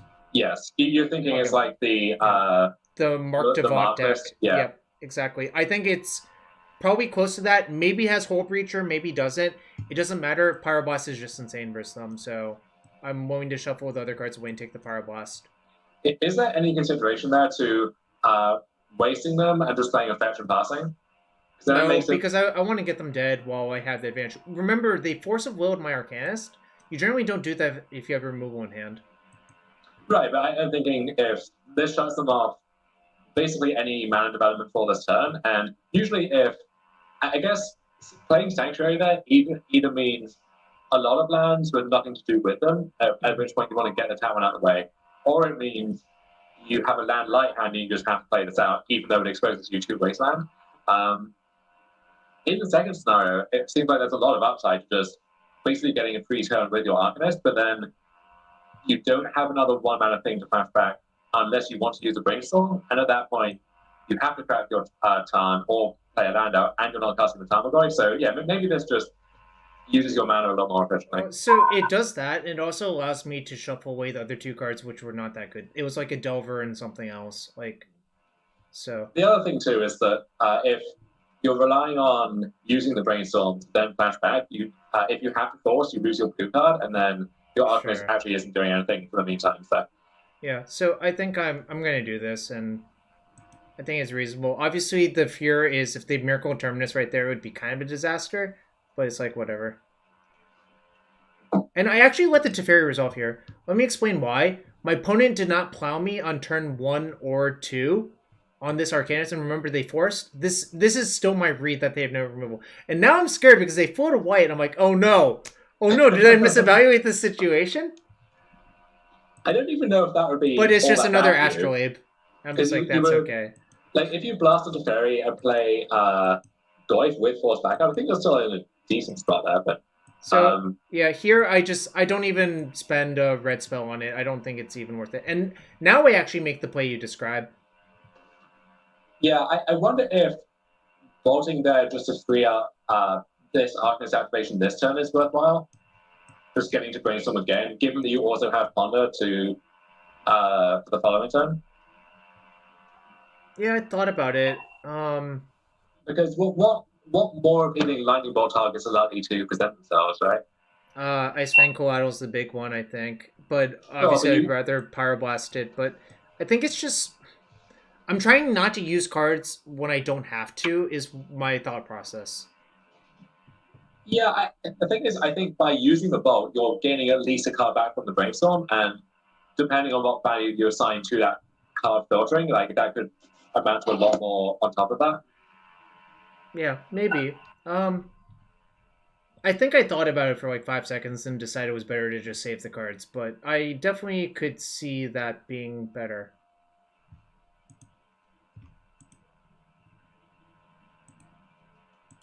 Now you see, Madame Mujo makes a good point. If we had a tiger, then that Carpenter Flowers, would really hate to see it. Yeah, Taiga would be okay here. I don't really love Taiga in general because it's not island, but I've played Taiga off and on over the years. Anyways, but Jeff, doesn't getting maximum value off the DHA involve using the bowl? Because then you get the additional trigger immediately. Like, you still get the same number of Arcanist triggers, assuming Arcanist doesn't die, except you get each of them 1 turn sooner. Yeah, I don't know. I guess it's kind of close. Here I don't think I bother countering the front side of this because it seems like kind of worthless, and they're gonna just Euro flashback next turn most likely because of the carpet. Yeah, I don't think life totals really matter that much at the moment. You're clocking for 1 turn, you don't have another threat. Yep. Well, and also that your Pyroblast and your Force are both premium cards at this point. well, so let me correct you there. I know there's a Tarmogoyf on my top 2 cards. Sure. But even with that in mind, it's 18 versus 21 facing down. Yeah, I just like, all right, whatever. When I beat this person, if my Arcanis don't play, I'm gonna beat them by so much that I think it's okay. They're still missing a land, and I decided to bolt them there. What the hell is going on there? Why did I do that? That's questionable, I think. I don't know. It must have had a reason. It doesn't seem like a very good reason anymore. I guess it uses your mana somewhat more efficiently. Yeah, that was probably the reasoning I had, but I'm not sure that that's right. Like, if the bolt is bad enough that you want to fire it off, then putting it back with Brainstorm seems like a better use of that. Yeah, but that's what you're doing. I think that's just a mistake. Now I spell weakness, so I just daze that, and it also cuts them off of mana for that. Yeah, so getting to actually use your daze there is nice. Yeah, I just think the daze is going to be so bad later that I think getting it while the getting is good. Yeah, I guess that is a case that like you just want that as a blank blue card for your forces, where like you would rather keep a Ponder or a Brainstorm around. But at this point, given you're so far ahead, I think you would happily effectively discard your own Ponder to counter their Ponder, which is what you're doing with the daze there. Yep. And now I believe they are actually dead. I guess that bolt did matter, but I could have cast both bolts this turn. Yeah. So, I don't know. I literally win with that Brainstorm instead of forcing Teferi. I'm trying to replay the game. Oh, I can't remember. So, pretty convincing victory right there, right? The Pyroblast kind of owned my opponent on that one turn. Yeah, that was nice. So, let's look at the sideboard here quickly. Oh, shoot. Well, we see some of it there. Spoiler, this, I think, is a good card versus them. I side out 1 Force of Will, 2 Force of Negations. Side out Tarmogoyf, Mandrills. I side out the Chain Lightning. So, Mark... well, okay. So, again, I don't know if they're the 2 Euro or 4 Euro version yet, so I actually hedged and didn't bring it in. And I didn't bring in the Soul Guides, but I don't know if that's right or not. It's kind of close all around. Actually, I didn't side in Winter Orb. Interesting. If you think it is Miracles, then doesn't Surgical also have value against Mystic Sanctuary and Terminus? They have like 2 Terminus. Although it seems like the Sanctuary, just the Sanctuary itself is a decent part of their game plan, right? Right. I don't know. Yeah, and I left in all my Lightning Bolts. So I guess I thought they were Hull Breacher. That's the deduction I'm getting here, right? Yeah, that makes sense. So basically I'm pretending that they're Hull Breacher, Days Undoing, so I left in all my Bolts and all my Blasts. Chain Lightning is not particularly good at that setup, but I don't know if that's correct. I think from a Bayesian standpoint, it is actually more likely to be Hull Breacher Terminus Days Undoing nowadays than it is to just be Terminus no Hull Breachers. So yeah, all of this mathematical statistics is going over my head, but I agree with the logic there. Yeah. In general, when you're boarding out your Mandrills and your Tarmogoyf, you're boarding in 3 mana threats, so you have more of those. If you feel like you need to preserve roughly the same mana curve, is there an argument like having 1 sideboard Young Pyromancer or something, as weird as that sounds, just to preserve that kind of balance? I don't think you need to preserve your mana curve versus these types of decks because the games just go so long. Okay, that makes sense. Like, what actually happens in this matchup is you don't really care if your creatures get killed, and if your creatures kill your opponent, great. I don't rely on that. Yes, I kept in all my dazes. I think people signing out Daze on the draw versus a deck that's literally all 3 drops is just... I think it's like kind of not great to do that. And plus, also, some people are just of the opinion that, yeah, my rogue opponent's going to side out Daze on the draw. Let's just jam. And then Daze becomes better. So it's like a weird multi-level game in a lot of ways. I don't know how to put it. You could, like... I don't know how to put it, really. I think I would leave in the dazes and just look for good spots to use them. And if they become dead, okay, well, they still pitch to force, I guess. You know? It's like, have you cast a Daze before? That card is so fucked up. It's really unbelievably good. Speaking of Daze plus Court of Cunning, we might see it. And you would love to see it, in fact. I would love to see it. And yeah, I'm playing Arcanist here. If they kill this, it's like, you know. Oh, that's a nice 3-mana card they have there. I know, their deck is so overloaded on 3s. It's just Would be like, a shame if anything happened to it. you're buzzing a little bit again. Oh, okay. Oh. I think it's his computer fan, if I had to guess. Is this any better? Now it's better. Okay, sweet. It's like, even if that wasn't resolved, it would actually be good in this situation, right? Like, given that you have Bolt and Blast and a million other things. Yeah, I still dazed it because I wanted to deny them value, but maybe that's a mistake. I don't think it's a mistake. I think it's okay. Now we get to see if I win the game. And signs seem to be looking pretty good. I discard Wasteland because I just think it's going to be so worthless. And that's a nice flex. So the Lordwood when they now play so Teferi 3 but... is not very good versus Court of Cunning. Also, I choose not to mill them right now because it's kind of a disaster if I mill them into an Uro. Yeah, you don't want to have to fight over that. Yep. So I think I just mill myself because of the Brainstorm. One thing to be careful about, and I think I mentioned this, is you have to count how many colored sources you milled, because you could hypothetically run out of fetchables, right?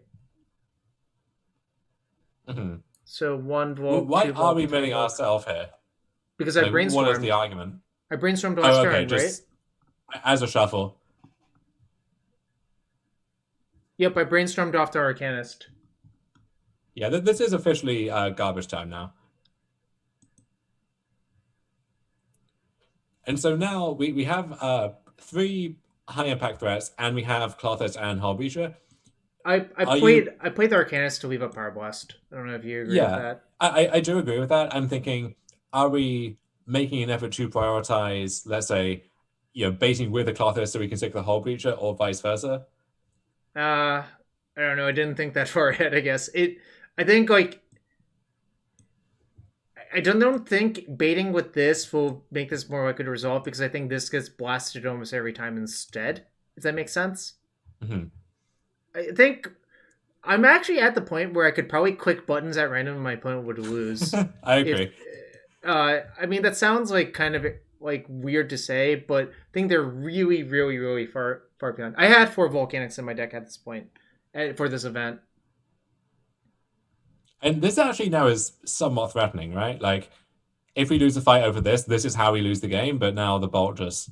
I actually EOT Brainstorm because I knew I was going to clear it away again with the Court of Cunning. You love to see it. You really do. Yeah, I'm just like, all right, now my opponent's like... I think at that point, maybe you're meant to play Hullbreacher instead. I don't know. I think I still felt like I could cover them with Power Blast, so I didn't really do anything. I chose to mill no one that turn. And then because I'm just assuming this Power Blast this Clothis kills my opponent. Twitch plays Legacy. I will not set up the bot for that, nor will I let it play on my account. Okay, let's talk about this E for 3. It's a little sus. So, they're at 5. If this bolt resolves, they die. So that's cool. So let's see what happens. Alright. They rev that, and I'm like, that's weird. Why would they do that? We're about to find out. Oh, they Flusterstorm this. Okay. So, on first inspection, it's like, oh, dazing this does nothing. On further inspection... Wait, what was the further inspection part? On further inspection, you daze it, they have to tap a land, and then you cast Hullbreacher, and it kills them. Right, right? but what do I daze? All of the flusters. Hold on. If it's 4 copies of Fluster, you can just daze a Fluster Storm, right? Or you can Right. force another as well. Like if you really want to fight over this. Okay, let's see what I do. I don't remember. I think I thought something. Okay, I did do that. You have them dead in like 10 different ways. Oh, so I daze the fluster, they pay, and then now I can play the whole Breacher. Yes, Yeah. Yep, that's what I did.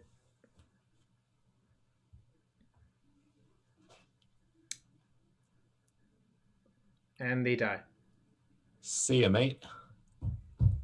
You have been sent to the Shadow Wait, Realm. why would you foul a fluster? What does fouling a fluster do? Oh, I guess it actually accomplishes the same thing, right? You force a fluster, they have 3 copies, you pay for all 3, then they have to do something about your bolt. Yeah. Okay, so I guess it's kind of equivalent, right? You get to choose if you want to kill them with Hull Breacher or Lightning Bolt. Kind of funny. All right. That was a pretty easy win. All right, now comes Hello Newton. And I don't know if you know Hello Newton. Oh, I do. This guy plays one deck, and he plays it pretty well. And also plays a very distinct build as well. Yeah. I didn't actually look at his deck list before playing this match, and I'm actually going to end up regretting it because he has a lot of weird cards in his sideboard. I know he plays Reclaimers in the main deck, but yeah, I just mulliganed. My first hand was garbage versus Elves, and I just know that's the matchup, so you might as well just use the information you have, you know? This is not much better, but when you're on 6 cards, you kind of have to... This is what you sign up for, you know? Yeah, and we ponder looking for, I guess, A lightning Arcanist bolt? or bolt. Anything? Yeah. Oku's not actually good enough, I think, on average. No. So I shuffle I it. think you have to send that back. This is actually better, I think. I don't for it. I don't. Okay, I don't know. I kind of think you're meant to daze. Really? Then how do I ever win? Like, yes. I don't know. Well, okay, well, what happens if they just play a Shepherd? Or, worst case, they once into Shepherd and now... Yeah, but now that I'm here, I have to force soloed. all that. And now I'm just like... I'm in the garbage can now, I think. I mean, I waste here and played Delver and just... And here's where I get it. I'm like, what the hell? What happened? I can't fawn it. It's my turn. So... Crop rotation was like kind of a disaster right there. You just have to fawn that glimpse. And like, yeah, I'm probably going to lose. But if I didn't fawn the glimpse, I was definitely dead. Right? And I'm mostly dead anyways. So great. That was not a very exciting game, was it? I guess maybe dazing I had once fun. upon a time. Maybe dazing the once upon a time maybe steals enough games where they kept a loose one that it might be worth it. Yeah, I think I'm more sympathetic to that now, yeah. It's like, given the weakness of your draw, then you need a way to either make their draw weaker or to not have your draw just be absolutely shut down by Shepherd. And I don't know how many Shepherds Newton tends to run. I don't know if he has the full 4. But if it's any reasonable number, I think just giving them an additional 5-click Shepherd is disaster. Yeah, my good name, crop rotation was not on my radar because most Elves pilots do not play it. Obviously, Newton's latest list having that made it much worse for me to do it the way I did, but, you know, sometimes that's the advantage of playing a slightly different list, you know? So let's see, how did I sideboard? Power Blast came out. Oku's I think are not particularly good. And I sided in Blazing Volley, Submerge, Hull Breacher. The reason to side in Hull Breacher is to shut down the Visionary Engine, which I think is fine. And Glimpse turns as well, right? Oh, yeah. So it, like, soft countering, like, 8-ish cards is, like, decent, even though, like, obviously it's not a good card to die to Abrupt Decay, but I think it's worth it over these other cards. How do you feel about Vapor Snag? Bad. Yeah. It's a card that lets you kind of flip the script when you have Arcanist, but at that point, maybe you're already decently favored in those spots anyway. By the way, this hand is phenomenal in the matchup. Like, for how bad my hand was in game 1, this hand's like nearly the nuts, I think. Yeah, this one's real nice. Yeah. So, obviously keep.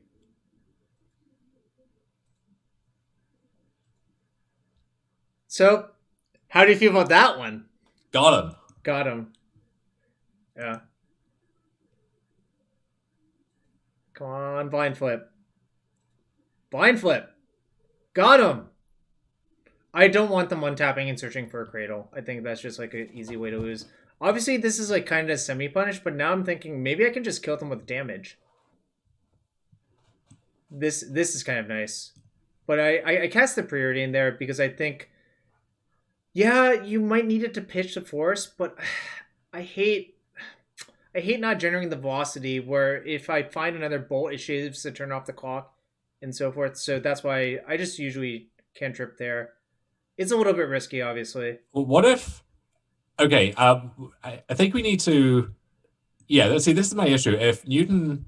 I guess he gets the Dried Arbor, but if he has the read and just submerge and reclaims away his only forest and we don't get to use a submerge, then I know. That But doesn't seem great. he reclaimed for a Dried Arbor. So it actually worked out. It did. I guess I don't know what the other land you would reclaim for instead is. You could even do something like reclaim forest for fetch land so that Yeah. you can like do all the same stuff, but then also shut off submerge. I don't know. So let's count. 1, 2, 3, 4, 5. So that's 5, 6 mana to activate, but only these 3 are elves. So that's 17 damage showing, right? So currently if he alphas, it's fine. I can take the damage and they'll be at 7. So attack, bolt is lethal. So currently an alpha strike does not kill me. So now the question is, do I submerge to deny them a draw step? And if so, what do I submerge? Notice they have not used a Wirewood. So I think maybe you just wait to see if they use the Wirewood again to untap that.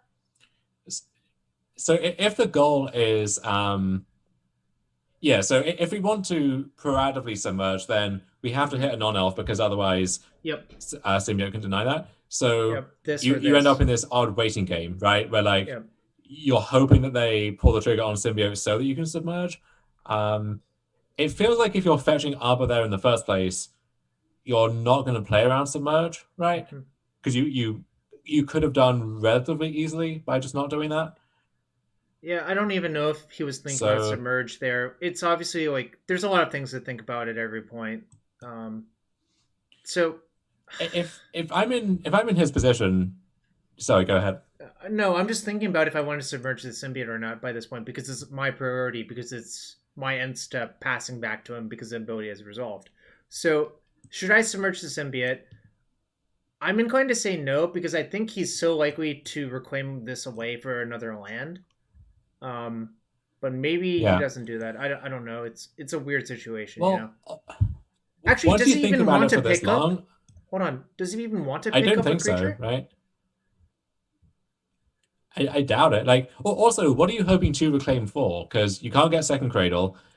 Right. And if you wanted to reclaim away the peatland, then you could have just done that instead and kept the forest. So I don't see why he would do that here necessarily. Maybe it's if he has glimpse, exactly. But then I can't remember what happened last time, but it felt like glimpse would have been good there instead. So it seems like he's unlikely to use it now. Also, if you think about it for this long, unless you are actually balancing your range like this every single time, which, dear God, that sounds miserable, then eventually the submerge is kind of telegraphed. I don't remember how long I actually thought about it, to be fair. It's actually hard for me to remember, you know?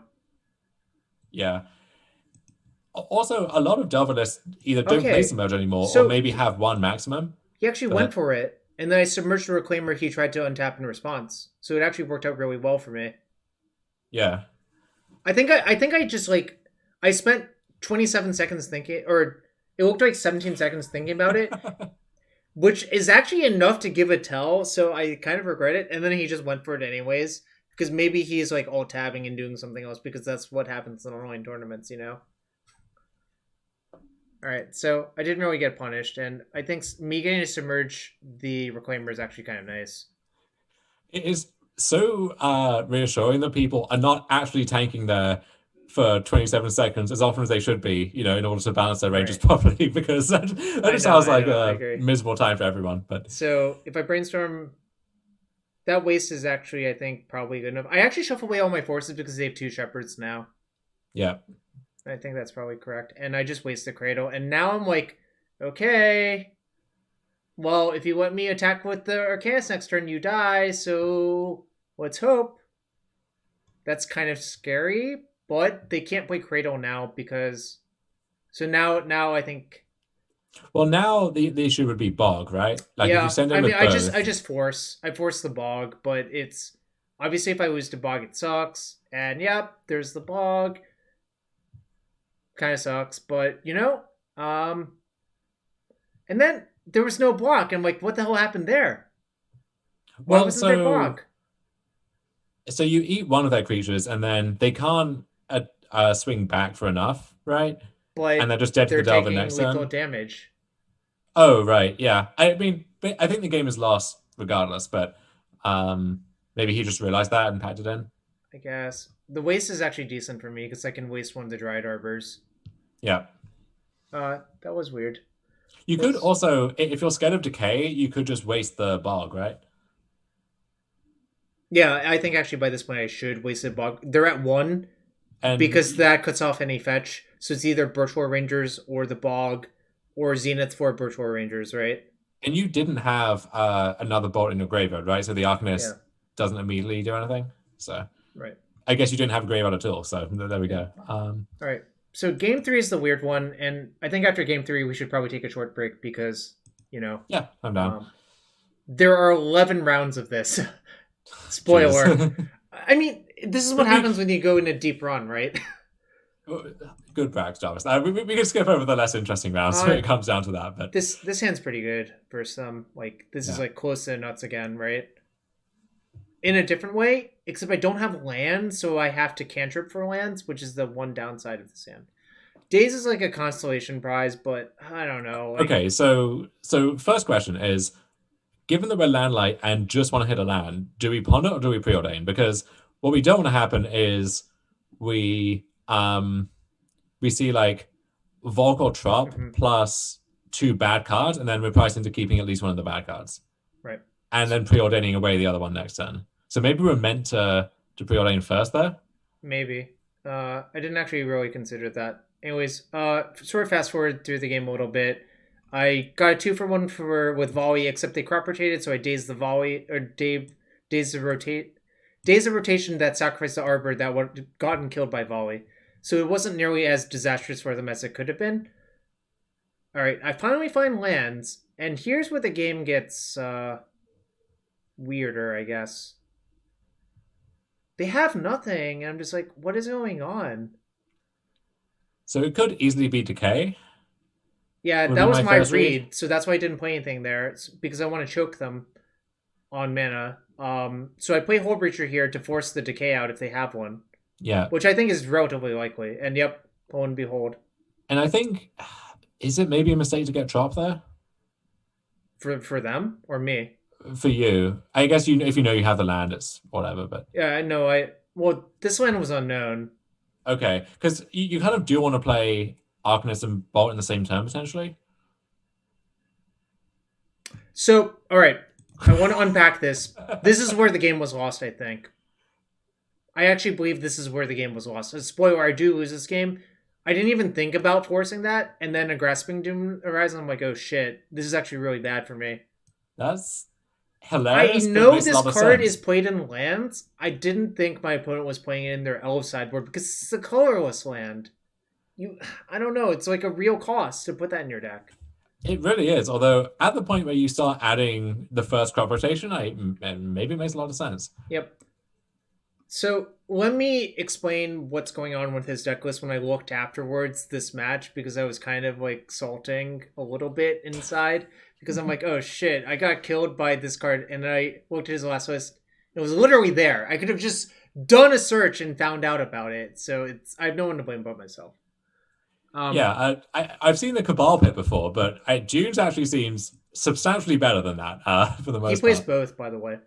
Oh, jeez. So what actually happens with his deck is he has 21 lands as his main deck. He has 0 Heritage Druids Okay. and 0 Nettle So, Sentinels.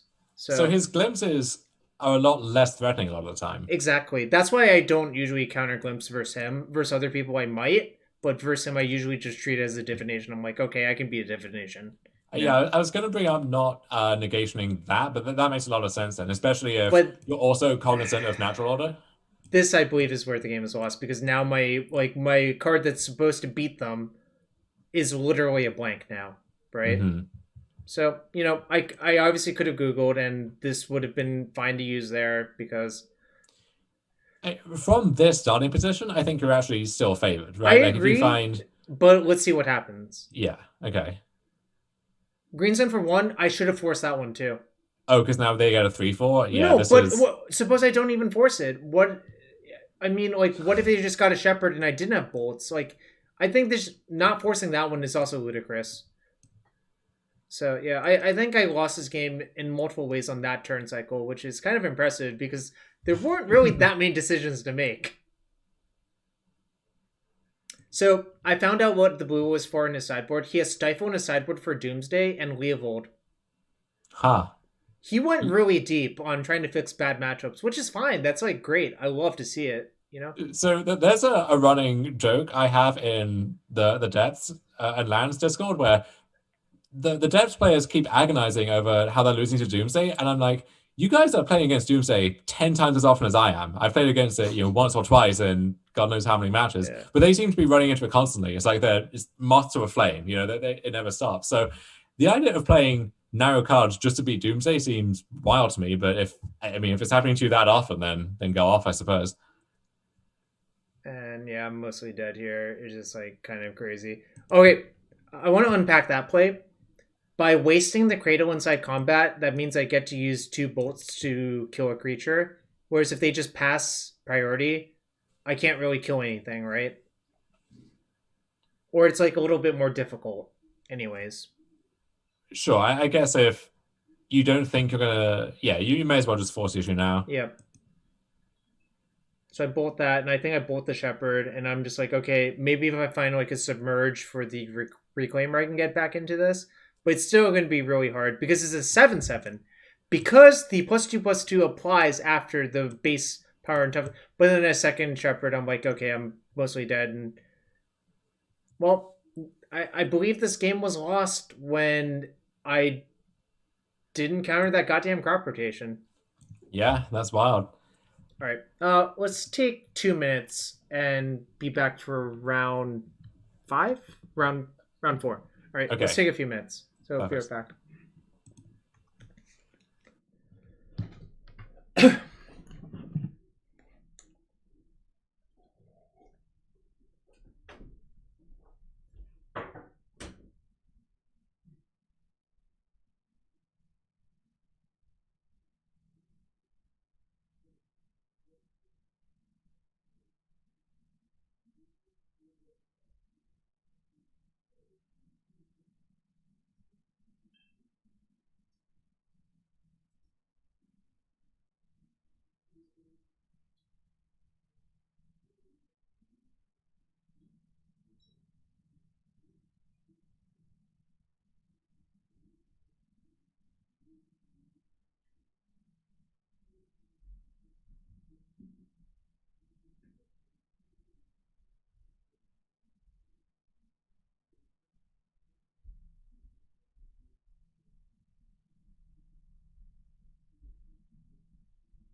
to get water. I'm back now. Didn't address this earlier, but shout out to Anurag for the raid. Thanks for everyone who's here. Thank you, Mike, for the sub. And all right, Digital Sloth. Just wanted to hedge. 10 cantrips. Sometimes Squafe is better than Pyromancer, and sometimes vice versa. Right. The buzzing is back. Oh.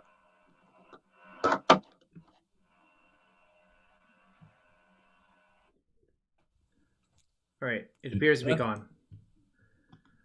Beautiful. All right.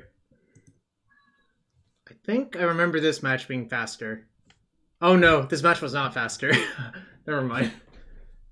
So again, I looked up this person because after my last round, I'm like, okay, I'm gonna take it slow and just search. I believe this person was more likely to be Sultai Dark Depths or Rainbow Depths, but they bounced around a little bit. But I had a soft read on Rainbow Depths. So this hand's not particularly strong. I mean, I would probably keep most of the time, but the Wasteland I do value pretty highly versus Rainbow Depths. Because, like, just how a single Wasteland forces them to play really, really, really differently. Yeah, it's also just a very solid hand overall, right? Yep. Gemstone Mine Reclaimer, Lotus Petal. Well, it smells like Rainbow Depths now, right? This is where you need Tom Head back in here to go over this. Yeah, where's Tommy? Tommy H. Another land is not, like, another non-Wasteland land is not my favorite, you know? So they main phase Reclaim him, and I'm like, what the hell? Like, that's not even good for Stifle. Like, what is going on here? Don't you think that's weird? So I guess it means they, not knowing how the rest of this turn plays out, I would put them on, like, Dark Depths plus, like, a 1-mana discard spell, maybe? Yeah, that's what I assumed was going to happen. Then I'm like, okay, I guess I have to Jaze this discard. Oh, no. I wouldn't even have to Daze the discard spell. I would just brainstorm off of Volcanic or something, right? Would I even brainstorm? I'm not sure about that, honestly. I mean, maybe protecting Arcanist is that important, but yeah. So I'm like, okay, that's weird. Okay, that I'm just like okay, damn it, pause. They are about to play something and they just said go instead. I'm like, what the hell is going on? So now my thought process is, okay, what does that mean? So they have Spirit Guide crop rotation? But that's like sort of weird there, right? What is going on right there? I'm trying to figure it out, and I'm like, eventually my brain explodes. I'm like, all right, I'm done trying to figure it out. Did it flash up that thing where you're waiting for opponent's name to pay costs? Something like that. It looked like that, and I'm just like, I think they have crop rotation, so I'm gonna try to play around it. So I just brainstormed because I think I need to just like get things going. So let me talk about EOT brainstorm. I think it is not as bad to do as people say it is, especially when you have two of them and a fetch, and you just need more information. Yeah, I think it's become one of those things where, okay, it was a good heuristic to introduce to the player base a decade ago, but now it's just become a meme where if you ever end a turn brainstorm, people just recite it back at you, and the like level 3 that people need to move to is actually it is going to be correct a decent amount of the time. What I think is not correct is we fetch a Tropical Island. I agree. I realized after I did that, I'm like, wait, why is this not a Volcanic? Because I would definitely want to just play Arcanist here, I think. No, I think I just played Volcanic. Yeah, I end up doing that. To unpack what you're saying is that if I fetch Volcanic, I could just play the Waste and say go instead of having to play a different land or like use my fetch or something like that, you know? No, I was thinking I would still play the Arcanist. Yeah, I'm always playing the Arcanist. Okay, yeah. It's just if I fetch a Volk, I can use my lands better, essentially. Right. Yeah.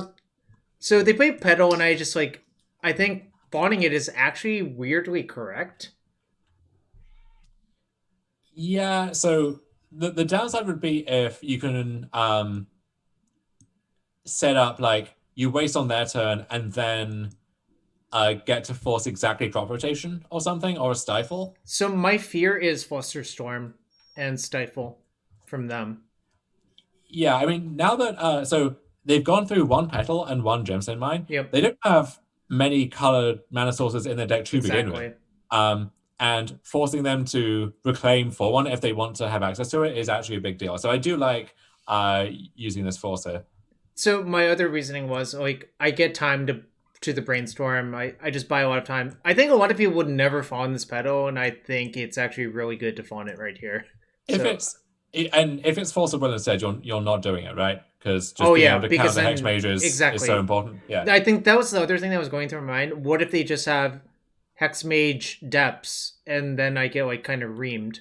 Because the way my hand is set up actually is if they play, suppose the petal resolves, they play depths and play hex mage, then I can no longer daze anything profitably and I lose. Yeah, that's the other thing too, which is that we're kind of screwed if they shove this turn. And what they did last turn strongly hinted at having, depths and other stuff in hand, and then they just didn't do anything. So this actually, maybe the way this all makes sense is if they wanted to, they have depths in hand, they wanted to set this up, but they realized maybe too late that if they played the depths, it would be exposed to wasteland on that turn cycle, and then they decided to hold it instead. Yeah, so that kind of makes sense to me, and with that in mind, I really like this force here. Yeah, I think I was so worried about Hexmage Depths, and I'm just like, if I get to untap, I get to play Wasteland, I get to Brainstorm, I just buy so much time, right? The other thing is, what else would we be hoping to force negation? Because like crop rotation, but I mean, they have infinite crop rotations if they ever draw land, so I'm like... Right, well, and also, they can often rotate at instant speed as well, which I get maybe less so in the face of Wasteland, but it is either going to be this, or it's going to be a discard spell, which, given that we have two forces, would still be fine, actually, but I guess Needle, but we have the second force, so yeah, I don't think a better target is going to present itself, actually. I agree. So I did that. I didn't even really think that long about it. It took me probably like 5 seconds to be like, oh, this is definitely correct. Yeah, but I think that's part of the value of these conversations, right? The Thoughtseize my days. God damn it. All right. I try to hit pause, but sometimes it's very slow to respond. They took my Force of Negation. Wait, what did they take? No, they took my days, actually. So that really screams Hexmage to me. Did we didn't daze the Force? You mean the Thoughtseize? The Thoughtseize, yeah. Yeah, I thought about it, but I thought they had Spirit Guide, so I didn't even really want to do that. Because I thought maybe I hardcast Fawn this game. But I think maybe I should have. At this point, I kind of like making them burn the Spirit Guide, right? Because they missed a land drop, and... Yeah, I think I should have dazed that, actually. Yeah. Okay, I think that was a mistake. I think the Fawn was good. The Fawn was great, and I think a lot of people don't do that. I think the daze is bad. I should have dazed, and a lot of people would have done that as well. So it's kind of weird, Yeah. So I brainstorm. This is like pretty good, actually. Like the Oko is my late game plan versus all of these decks, because once you get above 20, it actually becomes so much harder for them. Like it becomes extraordinarily difficult. It really does. Yeah. So this is pretty good. I think I just put back 2 lands, probably 2 non-fetch lands, or probably a Volk and a fetch because of the waste. I think I still play the waste this turn because I think it's just safer. Okay. So it's just the brainstorm was off Arcanist, so I was going to brainstorm every turn anyways. So I think I end up doing that. They block because it's a 1/2 blocking and 1/3. Don't forget to block. Oh wow! So I just think I'm safe this turn. That's why I do this. No, I do think this actually is correct. So basically, we sense weakness in the sense that they're very light on mana. And so in order to make a 20/20, they would need either Hexmage Depths, at which point they would need like multiple copies of Not of This World in hand. And that's all of their cards. And and they have to be basically 4 exact cards. Right. Whereas establishing this Oko now, if we untap, the game is over. Like it's Yep. done. And I think the way we lose is, let's say they untap and they like Needle Wasteland or something, or even like Needling Oko here, just getting that food token in play actually is a pretty big deal. I think it's unlikely that you get punished this way. And what does getting punished really consist of as well? It's like, if they use, actually, they could use Hex Mage to kill Oko, but you're okay with that, I think. And because each trade like that only buys you 1 more turn with the Arcanist. So yeah, I really like tapping out for Oko here. I actually do not remember what I was thinking. It's too hard to remember this specific spot, but I think maybe I did sense weakness. I'm like, oh, I'll just jam here. I'm pretty safe. That was probably what I was thinking. Actually, to come back to that point, I think this is sort of a general heuristic that I've had playing against combo. At some point, you might have to take a risk for some, and it's actually better to take the risk earlier than later, generally speaking. Yeah, because right now we know they're limited on resources. We do know that's always going to be true. And say you're playing against like Storm or something, I often just tap out on turn 2. I'm like, okay, if you kill me this turn, it's bad for me, but if I don't tap out this turn, I don't have a clock on you, then you get more time. So it's like losing on turn 7 is the same as losing on turn 2, really. So that's my spiel. So they duress. They took the Brainstorm, and they attack Oko. And I'm like, okay, this is fine. They still have no land. I'm like, okay, guess I'll just... I knew 1 bad card, I think, from the previous Brainstorm. So that's why I shuffled there. This is decent. I think it's also decently likely they have a second Urborg in hand, which makes me want to waste them a little less now. Basically, I never waste this Urborg. Yeah. Because of the exact thing you said. I just think it's incredibly likely they have a second one. They're hoping I pull the trigger. Then it also makes it easier for them to play Adepts out later if you do that. It is weird that they would go to these lengths to get the Urborg and play if they had another one, but maybe they just drew it on turn 3 or something. I think that's probably what happened, if anything. And I just make another food because I'm like, okay, do I really want to make a 3/3 this turn?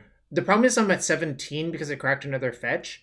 If I was at 18, I might not make another food. But if I made this into a 3/3, then I no longer have the food. So I actually just have to make a second food that turn no matter what. And yeah, I think against Depths, I kind of like playing almost like a prison deck, more so than a beatdown deck. Agreed.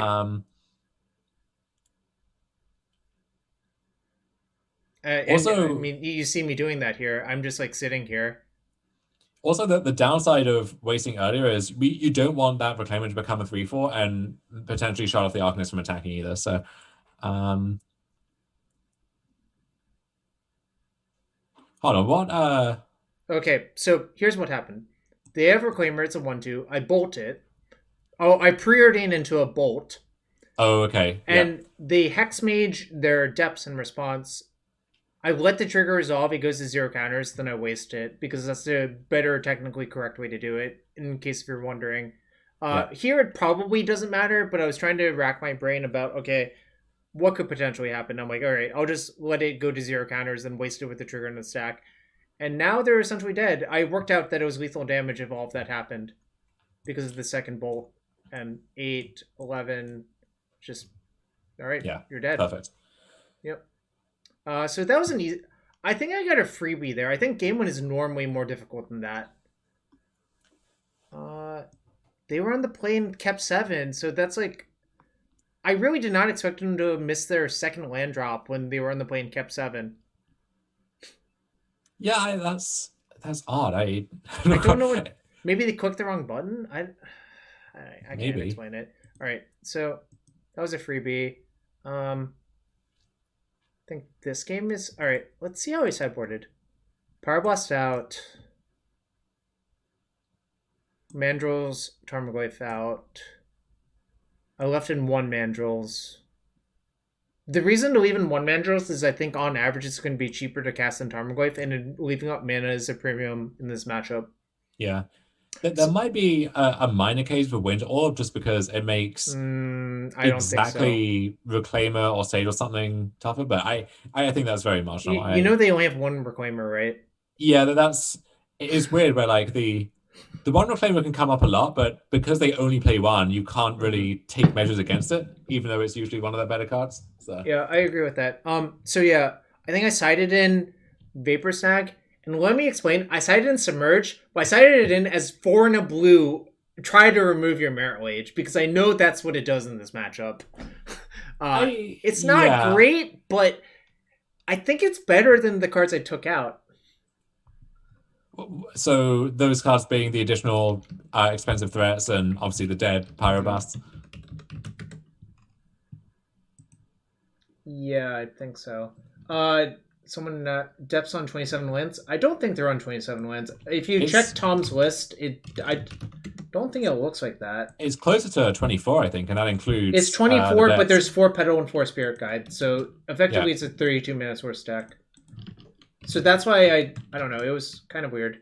I'll link the deck list that I expect to be stock because Tom says what is stock. Very Matt Dilk style, you know. You know what I mean. You know exactly what I mean. I'm not sure if the rest of chat appreciated my stupid joke. All right. Okay. I mean, versus Depths, this is about as good as you're going to get, right? Yeah, snap it off. Yeah.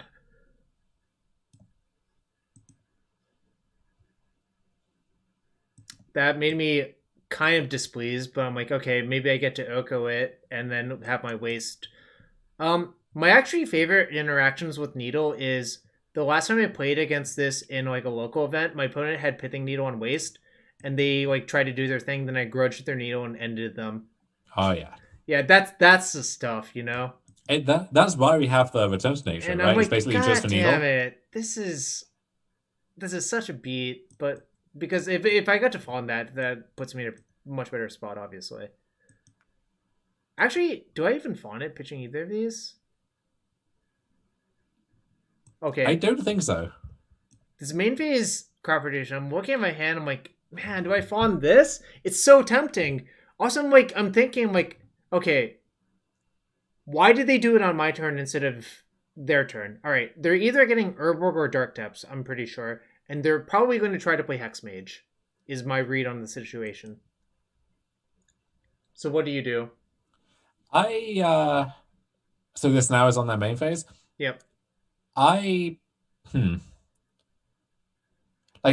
to force it, but I also think you might well need both of the blue cards.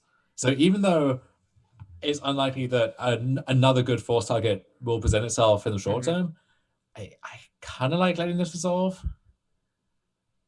So my default, and I don't know if it's right or not, is to fawn pitching Oko because there are more Okos in my deck than Vapor Snags, and it's also a 3-drop, so... but we are 100% keeping the snag, I think. I think that's not up to debate. Yeah, no. So you either discard these 2 cards to trade for these 2, or you just let it go. I think there's no other options. And my inclination was to fawn it and see if they just, accidentally were too aggressive. So, I don't know. It's, this is such a weird crop rotation. I didn't know what to make of it, really. So knowing that, do you know if Tom usually boards in Flusterstorm against Delver? That's a better question for Tom, and I believe the answer is no. But I don't know. This is so weird. Anyways, I don't know. I think it's I think I fawn it, and yeah, it just felt such a good target. But then I thought about it for a little bit more. What if that was just bait to set up Urborg? Well, actually, I can deal with Urborg Hexmage still with this, but yeah, if it's and I can actually even force the action, which is kind of nice too. It might be force of will bait, but exactly force negation presents different challenges, right? Yep. And now I'm kind of sad because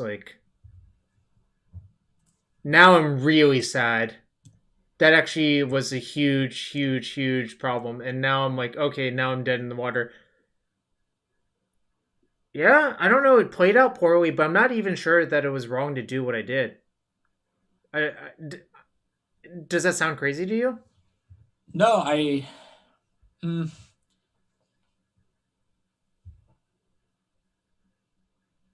I don't know. This was so weird. And yeah, I just pack it in. I mean, obviously they could misclick or something weird, but you know, it's just that I don't understand the crop rotation. I really don't.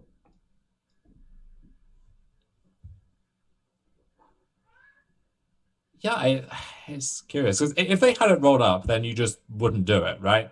Um, so, and if you had all the pieces already, you want the rotation for step to protect against something like a snag or whatever. Um, Also, by doing that, like Mm-hmm. if it gets countered, you're losing your colored source unless you already have the City of Brass. So Yeah, I it still is. don't. I still don't get it. I feel like they had to have top deck something to make it work, but obviously it's hard for me to tell. Maybe they top decked the Sylvan Scrying. But, like, okay, let me put it this way: if you had Sylvan Scrying in your opener, and you just rotate on one and it gets countered and you don't have any other lands, doesn't that just like make sense not to do that? So that I think It, what actually maybe is going on there is they were flooded and then they top decked Sylvan Scrying. yeah, it suggests that they have Yeah. maybe a bunch of lands that aren't the combo yet, right? Yeah. I think that's what happened. And they were just like, okay, I guess we'll just have to fight through a discard spell. If But that's the case, yeah. then it suggests you probably have time to leverage the snag and the Oko. It's In so which hard to case, read it forcing is from kind the of bad. I also thought there's a chance that they were bad based on game one, personally. Yeah, So well, sure, yeah. like I don't know. That's such a weird scenario. I hate assuming my opponent's bad, but based on game one, it seemed like maybe possible they were inexperienced because that game one, I still don't understand what happened in game one. I still don't get it really. So what we're doing is attempting to make sense of the actions we're presented with, and Yeah, sometimes the most likely or the most plausible explanation is they don't make sense and yeah, something weird is going on. So um, I, it could also be if they had Hexmage in hand, but no other colored sources. But we saw them play Bog and City of Brass. I guess we wouldn't know about those hmm at the time. But if they had, uh, it could easily be they have Hexmage. hmm And so if crop resolves, they get herbal, play depth, play hexmage, yep. and we're off to the races. But we're actually decent against that setup, right? Because we just force the issue on their turn. We bolt the hexmage. They have to go for it. We snag. We have force back up then, even if they have not of this world. So maybe I goofed it. I don't know. I don't know. It just uh that one still bothers me. I don't know the answer. If anyone has a better answer in chat, I'm willing to take it. But let's move on. I don't know. That one is agonizing because I feel like if I had thought long enough, maybe I could have come to the right answer, but I didn't. So I don't know. Maybe I failed. Did I change anything? What did I do? I put. Hold on. I'm trying to figure it out. Nope, can't figure Kind of it looks out. like the same. It kind of looks the same. Actually, maybe it is the same. Never mind. Except I cut a pyromancer for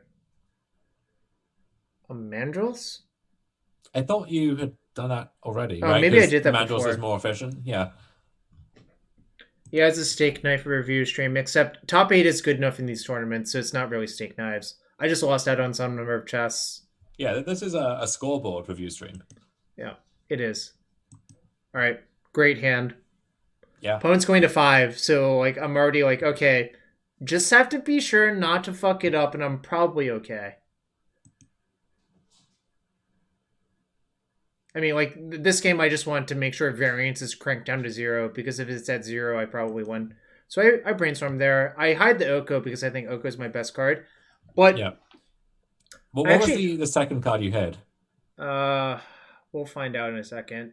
But what I actually fucked up here is I didn't put Oko down too deep, which I should have to play around a second discard spell. I put it on top. And I think I end up regretting that. So they take the Mandrels. Okay. Yeah. So yeah, now I sort of regret this. I could have fawned that. I could have fawned it, but I'm like, I'm still in the mode like, all right, if I reduce variance, I'm going to win. So I didn't. But maybe it's actually more variance to not fawn that. I think it is. Yeah, I think if you stick the Oko, it's really hard for them to do anything. God, yeah, this is a mistake. Okay. So also, depending on what this third card is, which I guess we're about to learn, I would have wanted to hide the Force of Will. I think it was a land, actually. In that case, yeah, I think we definitely should have put the Force back on top. They don't play Veil, but they sometimes play Flusterstorm, which was on my mind. So I was kind of worried about Fluster is probably what I was thinking about, but I think maybe I should have just made them have it. So that's not a good draw, but wait, like, okay, I can sit here for a while and maybe do things. They don't do anything. That's great. All right, I draw another land. That means I have Fawn plus that. I didn't Fawn it this time because they have mana, but maybe with the Gemstone -1, great draw. Great draw, deck. I mean, thank you, deck. Thank you. I did not deserve it. I agree with that, but thank you, deck. I don't even Fawn it here. I think it's not even worth it. It feels so much like that they have Fluster. I just let everything resolve because I think just protecting my Oko is worth more. I didn't have to crack my fetch to crack that's cute. Yeah. I like it. Yeah. And Tom usually doesn't have decays, right? At least in high quantities. No, so... he has like 2 or 3. Okay. Let me look. Answer's 2 and he sides in both. I actually, so I think Submerge really has more value as a blue card than anything else, but right. I think it probably should be some of the backup threats just because I think it's important to apply some kind of clock so that they don't have room to bob and weave around interaction. I think you're probably right. But now the game's just like I'm winning by so much that they're probably dead. So let me explain something that's somewhat of a meme. I actually like Surgical in this matchup, but not to try to hit their Dark Depths, but to look at their hand and figure out what my game plan is supposed to be. You want to look at the cards, Travis? Yes, I actually just want to play Peak. I want to play an instant speed Peak that costs me no mana.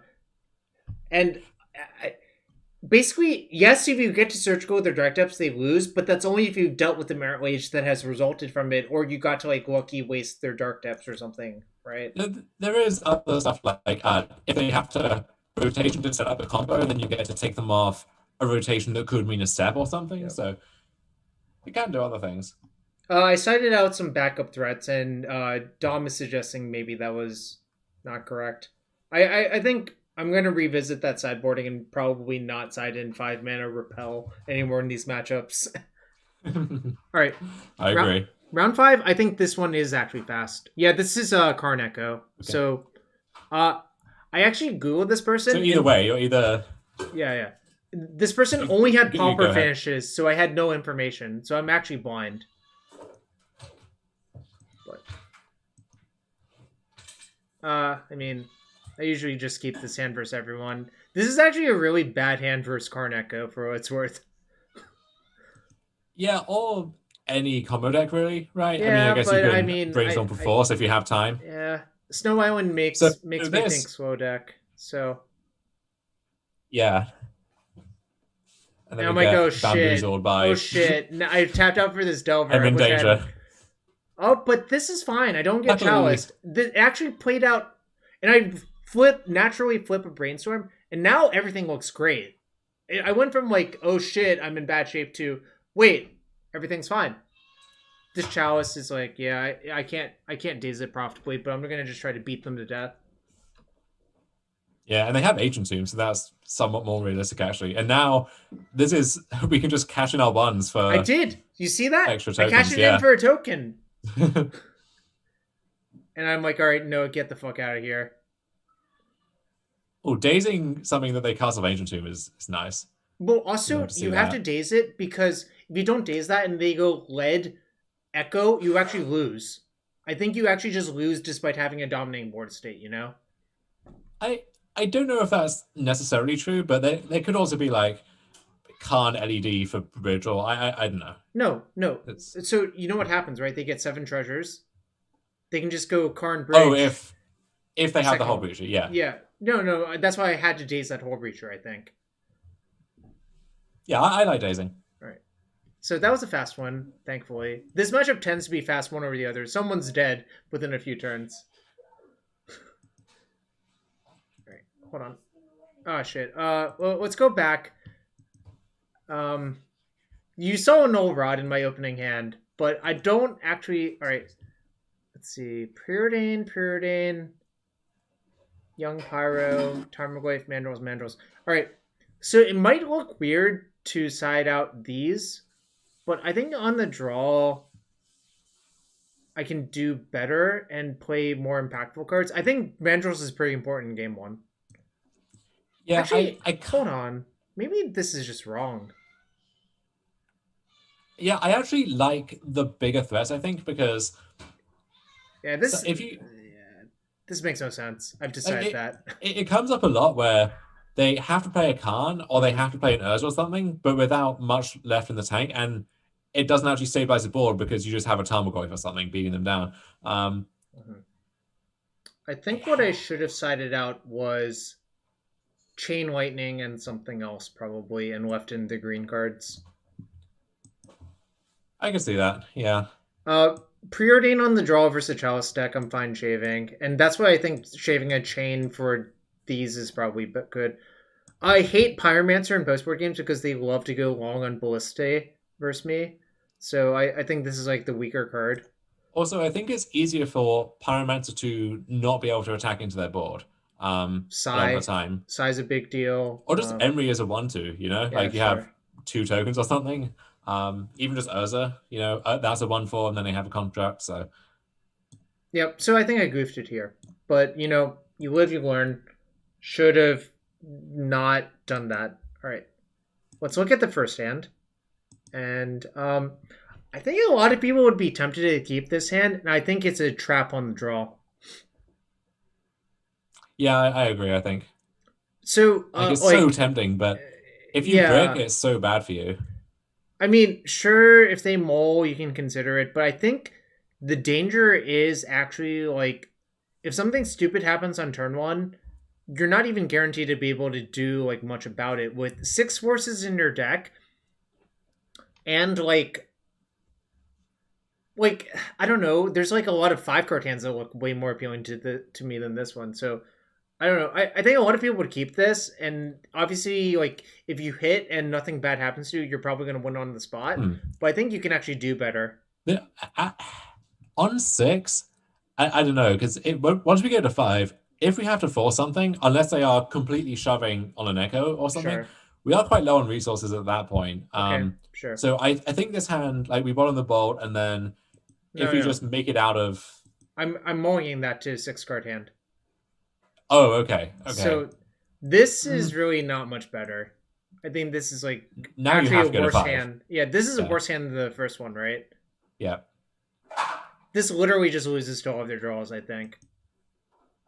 All right.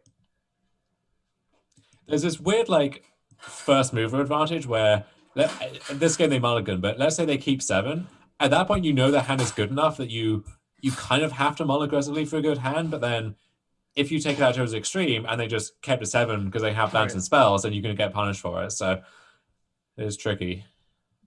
And on 5, I think now I'm priced into keeping, even though, like, this is not great either. This is like, I think this is technically better than the 7-card hand, but this is like borderline keepable in this matchup essentially. So but what do you put back? Probably Oko Hull Breacher, if I had to guess. Yeah, it has to be at least one of the 3 mana cards. I think it's just both of the 3 mana cards, probably. Yeah. I put back Oh, Arcanus Arcanus. instead. That Oku's like kinda pretty makes insane sense. versus some. Arcanus is bad for Chalice was probably my reasoning. Yeah. All right, and let's see what happens. I don't think this game lasts terribly long. It's like that's bad. Now I wish I had kept the Arcanus, obviously, because it's at least something. This is bad. Everything's bad. I'm probably dead. Because that's how this matchup operates. You understand that. Like, anyone who's played against this deck, like, the games so often look like this. They're lopsided one or the other. Do we not daze the Psy? Yeah, that was a mistake. Okay, well. I don't know why I didn't do that. Like, I don't know. I was supposed to daze the Psy, yes. It was a fuck up. I think I was just like, I don't know what happened. I think I hit my head. I don't really have a good excuse. It's clearly a mistake. Yeah, right. I mean, I think even the best of us, you know, we multiply, if our hand is bad, it's easy to just like zone out at that point, right? This hand's like really good versus them. The danger with this hand is if your Delver dies, you lose, but their deck is not that good at removing Delver. So I think you just keep 100% of the time. Did I change how I sideboarded? Nope. These should still be in here. But I'm actually glad to have the second Preordain in my deck, or the first Preordain in my deck right now on the play, especially. I think this hand's just likely to kill them with Delver and a Bolt at some point. Opponent went to 6 because that's what their deck does. So, Emery, I clearly don't have to counter. They have a Ballista, and they cited an Echoing Truth. I don't know how I feel about that. I think that's weird. I think sometimes you just need to bounce a Delver, as weird as that sounds. Like, because once you flip Delver, even Ballista is so mana inefficient when it's trying to kill it that you mean a 4-mana 2/2? Yeah. All right, let's see what happens. Do I blind flip? I do. I'm a lucky boy. I think here I have to bolt the Emery. Actually, I agree. You're actually not even allowed to cantrip because if you miss, then it's like a disaster. But also, like, it's kind of nice to just pitch these brainstorms to force as well, you know? Also, I know my land's safe for some. They don't play Wasteland or anything. So yeah, I just force this because I think, like, if you let this resolve and they find a land, then you're just going to have to beat a Ballista every turn. Land's kind of good there. So we kept it's Force Negation, and then is it Bolt below that? Yeah, I think so. The Bolt's nice because it shaves the turn off the clock. And you think it's better to... I guess if we're brainstorming, then it's fine, but... I think this is irrelevant. Yeah, so, I think I agree, as weird as that is. Let me unpack this. Clearly, Ursa is a powerful card, but if they spend 5 mana just activating this every turn, does that even beat my Delver unless if they hit, like, very specific cards from their deck? And also, if they're spending that mana doing that, I can just counter using these instead. Like, so I think literally what this is not actually an impactful enough threat. Yeah, the deck has a lot of air, and actually at this point, one of the better hits would just be another Urza anyway, so I think it's fine. I think a lot of people will just snap counter it there, and I actually slowed down because of game 2, because I'm like, oh shit, I didn't daze that thing in game 2. I'm like, okay, I'll take it slow, and I thought about this. I'm like, wait, I don't think this matters, you know? And it's good to assess that, because I think by default, people would just counter it right there, you know? Whereas this one, I think I have to counter because I know I have a Bolt on top. And it also shuts off the Blast. But, I mean, here seems really, really, really good for me. Seems like I'm going to force this Ballista. And then I'm going to Bolt my opponent once they tap that. And, you know, that's a Delver killing your opponent. Easy clap. All right, round 6. Let me just take a break for a minute or two. Okay. Really.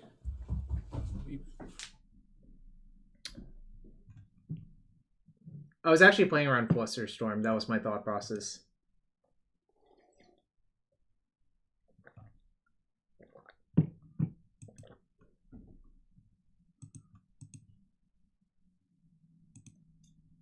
Anyway, I'm just going to shout out, if you enjoy the stream and you want to support it, hit that follow button. And if you have a spare Twitch Prime sub, it'd be great if you used it.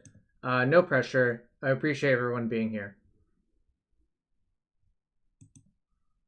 And yeah, we are going into, what round is this? Let me look. Can I look? This is round 6. Yeah, I'm gonna try to publish it by tomorrow so people can look at people who haven't tuned into the stream can read it during before the PTQ on Thursday, essentially, or the arena super qualifier, however you want to put it. Karn Echoes, the matchup I sigh when I see it feels so easy to lose. I played fine, except not dazing that size pretty bad, I think. I think that's like atrocious, and I think having the green cards in was probably better than not having them in, which is pretty bad. So besides those like mistakes, I think it was fine, but those are mistakes, so don't overlook the mistakes when they're made. Anyways, I think Dom just needed a few minutes, which makes sense. We've been talking a lot.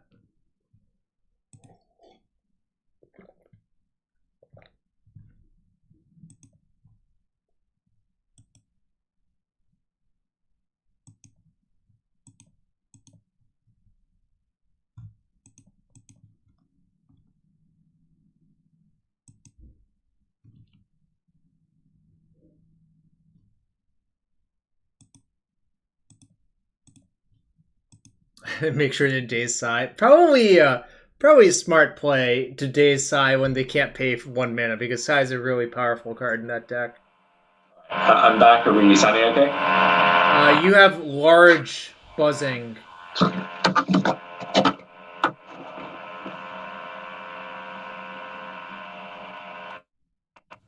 That appears to be okay now. Okay, I think it's every time I mute and unmute for some reason it throws a fit, but okay, sure. Sure. So I think okay. VCF is the Island Mountain Rug Delver deck.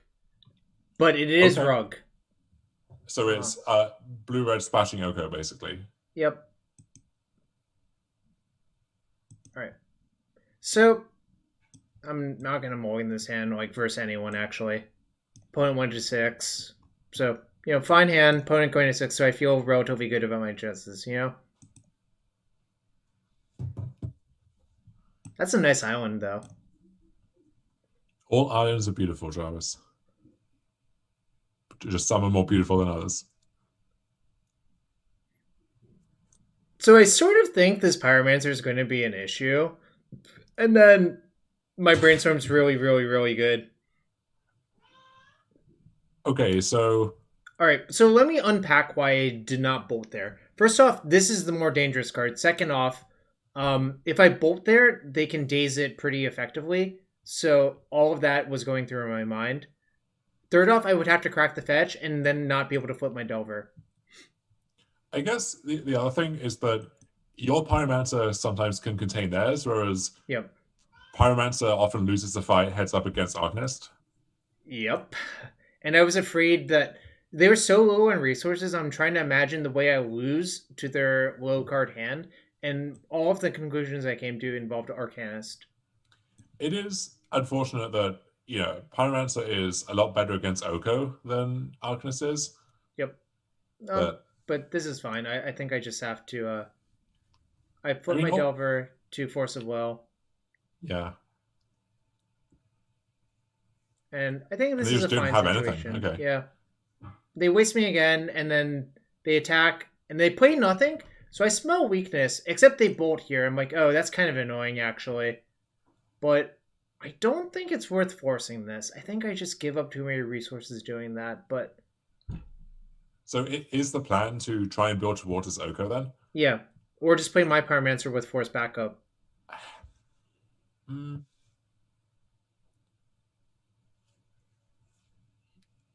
I don't know. It's the thing is they are low on resources, but if we kind of are as well, right? Like I think that deck plays 4 lightning bolts and 3 chain lightning. So it's really hard to just kill them with one Delver. That's why I kind of am like, whatever about protecting this. Okay. So let's see what I do. Oh, okay. I guess you were instinctually correct about past me. Huh. I probably would not make this play right now in the moment, but okay. Land is actually a decent draw, funnily enough. They daze here. I'm like, okay, whatever. So, yes, it sucks to get dazed, but I have to play into daze because I'm playing to play Oko next turn anyways, you know? Do you agree with that? I do, yeah. And I don't even attack because I think I'm actually losing the race if I attack, and I want to slow the game down for the Oko to take over. Yeah, I agree with that too. But as you say, And them see, being so heavy on these red instances. this is why I hated doing that. Wait, why did I play around? Oh, I'm actually just straight up losing if I play the Oko. If I play it out, it just dies, so there's no reason to play it. I think the way this played out, we were kind of snookered regardless. Yeah. I mean, maybe protecting our own Pyromancer would have done more for us. And I concede here because I'm dead. I'm literally dead. Yeah, this played out poorly. They mold. I thought I was ahead, and then I think forcing the removal spell on the Delver lost me the game, personally. Mm-hmm. If you know they're that heavy on them, then yeah, maybe it is better to just try and protect the Pyromancer, and then if it's Pyro v Pyro, then Oko can maybe break that stalemate in your favor. Exactly. Yep. So okay. I think I just played it poorly and got punished for it, which is fine. You know, sometimes it happens. Right. Actually, let's look at how I sideboarded. All right. Cut 3 Force of Wills, 2 Fawns. So I don't actually love Submerge versus the versions that just have Young Pyromancer. But maybe that's a mistake. Well, they also have Arcanist, right? Or do they not? Yeah, they do, yeah. Yeah. I know, I kept going back and forth on this. Because the way people fetch is so weird nowadays. It used to be a lock that they would have Trop every game, and now I don't think that's the case. I think you're right, actually, yeah. Yeah. So I didn't side it in. I think Submerge is actually better on the draw, if that sounds weird. Is Snag maybe an option? I don't think Snag is good versus Pyromancer. I think Snag is like at its best versus Mandrills. Yeah. And like Tarmogoyf to a lesser degree, but more so Mandrills. Obviously you can't keep. The sand is like sketchy, but it's sketchy in a way that I'm willing to tolerate, if that makes sense. Yeah, I agree. So what do you bottom here? I think I bottom the Pyromancer probably. Yeah, I think it has to be one of the 2 mana cards, and Arcanist is so much better if it lives that. Yep. The other thing too is we don't have any free way to immediately get something back from our Pyromancer, and we're so light on resources. Also, my opponent went to 4 cards, so now that helps. Yeah. Now I'm thinking again. Okay, here's what we need to do: reduce variance. Well, I actually had to bottom before they went to 5, right? That's how that works. So I bottomed the Pyromancer because I'm like, all right, that's like one of the higher variance cards. And they went all the way down to 4. I'm like, okay, this is good. This is fine. I play the Delver here. Okay, there is a risk I get wasted out of the game, but Brainstorm is the wrong cantrip to cantrip with on turn 1 to try to prevent that from happening, in my opinion. I agree. Yeah. Also, when they have so little to work with, like wasting you is not free. Like they don't know that you're just on 1 Volk at this point. This is the 1 Force of Will I left in. And now I think I have to Brainstorm because I didn't draw a land. I do draw a land. It's not the ideal land, but it's better than nothing, you know? I think I just put both Arcanists on top. I'm trying to remember. That makes sense. And now, like, all right, let's just try to kill them before they get out of this. Chain Lightning. They attack. They ponder. I'm not forcing that. They waste me. Like, okay, this might be disastrous. Thank you, deck. Forcing that potentially? No, because I think one of the ways you lose is if you force and they daze, that's a way that they can catch back up. Okay. I basically, I'm not going to force that unless if they play something that's actually game-breaking. I don't think a cantrip is it. How do you feel about Clothis on the whole in this matchup? Awaken on the play, not on the draw. Okay. Yeah. Now I don't even have the option of forcing it. But I knew I had a second Arcanist coming up because I brainstormed both on top anyways, so this is great. And yeah, they're kind of just dying now, which is... Yeah, the Delver's going to get them, Daze... even though the Arcanist won't. Daze is great here. So I bolt them, and then... Yeah, I just force this. One force clutch. I could have dazed returning that, but then they can just pay, and then I could lose. And I think it's actually just better to try to kill them. So we got a free one, and sometimes you need a free one to do well in a tournament. You know. You take those. Yeah. Did I change anything for the draw? Yeah, on the draw I took out 2 of my 3 drops actually, and I sided into Force of Wills because I think Force again. The whole dynamic is. You're behind in tempo on the draw, but you have an extra card, so you need to rebuy some of the tempo sometimes. I agree. I don't want all 4 Force of Wills. I think you're just going to get clogged on 2 for running yourself too often, but 2 feels about right to me. Yeah, it is nice that you can sometimes just pitch one to the other if you draw too many. That's true. All right, so let's see what happens. All right, not a lot to keep. Again, I sided in Blazing Volley because I was pretty sure that they were stock 3 Young Pyromancer, and Blazing Volley is literally the best possible card versus that version at certain points. Yeah, and sometimes you just tag a Delver on the draw or something. So on 6 cards, there might be a temptation to keep this, but I think it's just a huge error to do that. Don't risk it. I think keeping this hand is highly illegal. All right, this is actually fine. Here, you're actually allowed to ponder on 1 looking for a land if you want to, I think.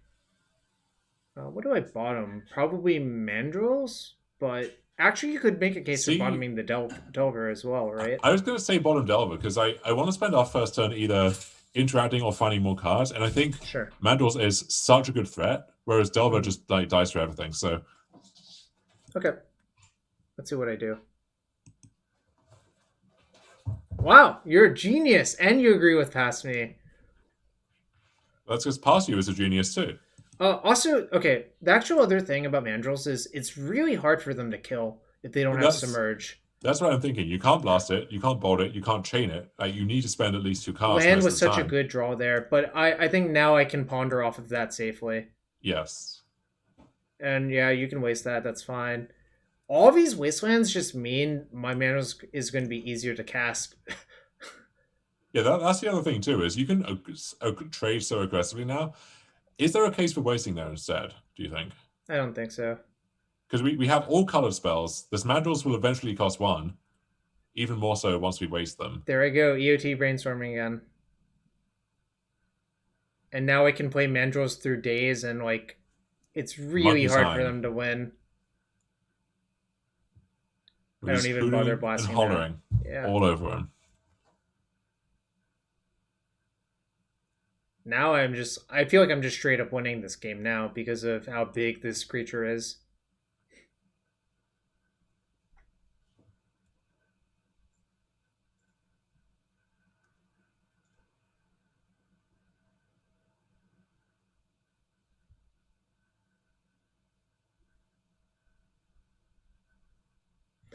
Okay, let me say what happened. Okay, so... Let me explain what happened.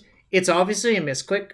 All right, they played Pyromancer, so I pyroed their Delver with the Pyromancer in a stack. They accidentally daze their Young Pyromancer, don't hold priority, and then it gets countered. Oh, Christ. And obviously that's, like, horrible for them, but, I mean, you have to click on the right thing. I mean... I was reacting to... We didn't waste them when I wanted to, and now it seems like we did waste them when they have a bunch of lands. I was trying to keep... what was the reason for that? I don't remember. Did we have the days at that point? I don't think so. I think that was what happened, actually. Okay, because if we have the days, then it makes sense, but if we don't, then I want to protect from their days, and Wasteland as just... wastes that your taps for mana, I think actually is decent insurance there, but Yeah, anyways, them dazing their own young pyromancer is obviously game losing because like they discarded 2 cards and picked up their land.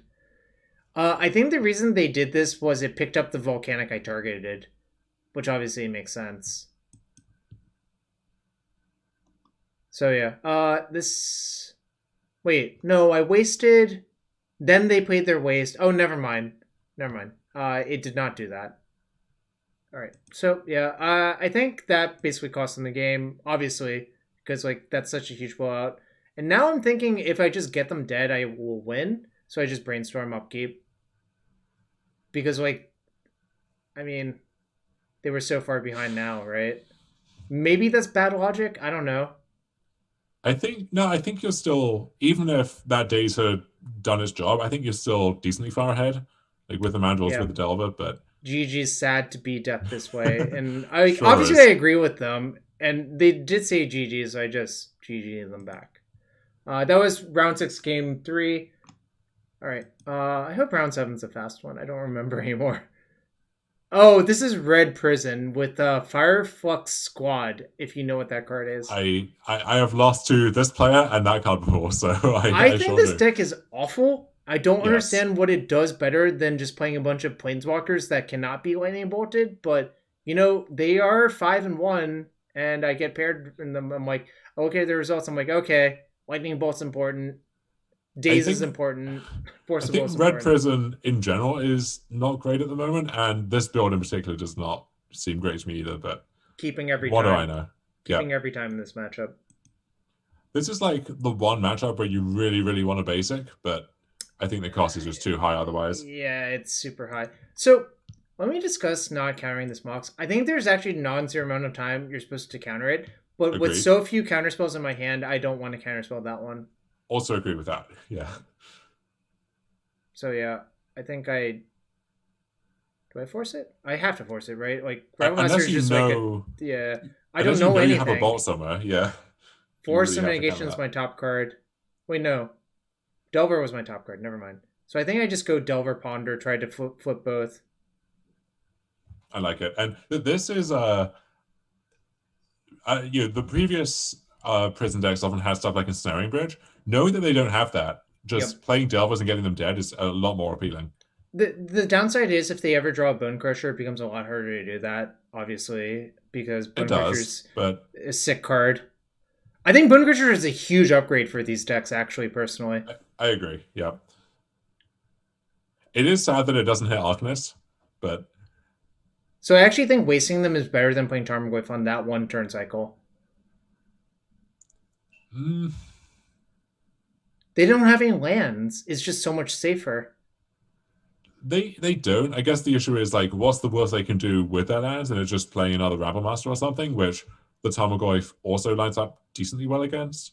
Yeah, maybe that's wrong. I just thought it was safer because I was thinking about what happens if they draw Bone Crusher and Bone Crush one of these. Is really what I was Yeah. thinking about. At that point, I think the one Delver is decently likely to get the job done, though, especially with the Tarmogoyf bricking the War Boss on the ground.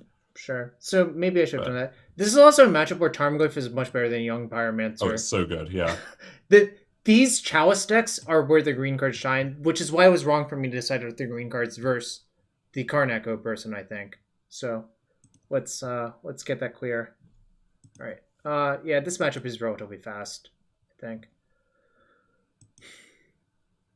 Let's look at how I sideboarded. Pyro came out. One Preordain came out. I sided in like Return to Nature and Vapor Snag. I think Vapor Snag is insane versus a deck full of 3 and 4 drops. Hmm. I mean, like, it's obviously not a good card, but I think the tempo it steals with Arcanist maybe is going to be good enough. Obviously, it's bad versus Chalice, but I don't think that's a reason not to side in. All right. It's fine. I mean, you have a Force. Force is really good. Bolt is good. Arcanist is good. Yeah, this is good against their Chalice hands and their fast creature hands, Yep. and sometimes Wasteland just gets them. So yeah, good hand. Again, the Chrome Mox. I could have forced it again. I still think it's wrong. I think it's wrong too. It's like, what if you force it and they just play Chalice, right? Like it's. I think I do not actually have to force his Rival Master because Correct. of the Bolt, which is what I concluded. Daze is actually a okay draw, I guess. There's a decent chance their follow-up is like no land, just play another 3-drop. In which case you just daze them into the Stone Age. They don't play anything, so I'm like, okay, this has to be great. Another Daze is not the best. I'm not gonna lie. That's but they all pitch the Force, and this also, I have to I think force. it's fine to just spend 2 dazes if you want to. By the way, crackling again. A little bit of crackling. Oh, okay. I don't know what I don't know what caused it. I'll close a bunch of stuff like sometimes that causes problems. Okay. But now we hear your sweet dulcet tones again, so everything's good. I waste there because I think it keeps my dazes alive.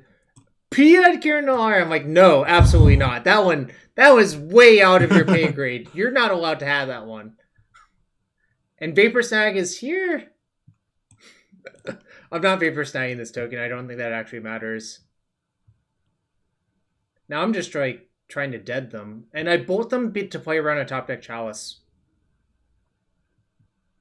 Like, because if they just put Chalice in one in the stack, I've given up a free bolt in my graveyard. And I'm like, this Thorn doesn't matter. Like, literally does nothing. Yeah, this is pretty formulaic. Even have Oko's insurance. No, I shuffled them. I think Oko, like, if I draw the Okos. Thorn, sure. Yeah. I just think I can do better. I'm like, okay, now the Chalice has arrived, but sort of played around it. And then I blind draw an Oko. Pondered Bug. Well, no, but there was no Lightning Bolt in those top 3, so clearly not Pondered Bug. All right, and my opponent packs in. I really think this matchup is actually fine. I mean, obviously sometimes you can get cheesed, but I think Oko and like having all of the red threats made it a lot easier than it used to be. And I lost to them actually because I forgot to put a basic swamp in my Hogaak deck and would have won very easily if I could have just fetched a basic swamp. So doesn't that deck usually have 2 basic swamps? Like I said, I forgot to put any basic swamps in my. That makes it a little harder. I'm not gonna lie. I like copied a list and then was shuffling stuff around. I think what actually happened was I was ordering it on Mana Traders and just deleted the swamps because because I own a bunch of you swamps and then Okay, so round 8 we're 6-1. We know this is a win and in.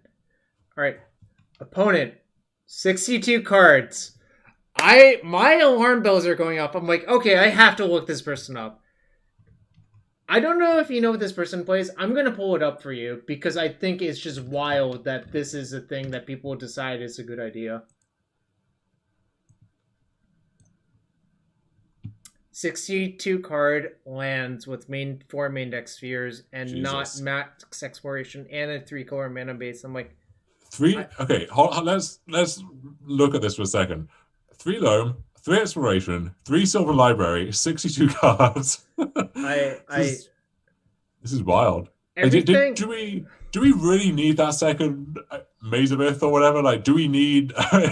This is... Well, no. Yeah, it's a lot. Let me tell you something about when you build your deck this way. I think cutting down on lands is even worse because your Mox Diamonds become even worse. So I'm just like, I don't understand anything about this list. Maybe I'm wrong, or maybe the children are wrong. You pick. Are the children wrong, or am I wrong? The children are actually wrong in this case. Okay, and let's look at their last list because that's the one I actually clicked on before. They had the spreading algae, Rashad and Port Urborg bullshit going on. I'm just like... The memes. I'm like, this is also 62 cards because I looked at this. I'm like, okay, they're probably doing this. I'm like, all right, I'm probably going to beat them because their deck makes, like... This deck is just not fundamentally sound in my opinion. Is that fair? Yeah. No, it is. I mean, lands itself is fundamentally shaky at the moment, I would say. I agree. But...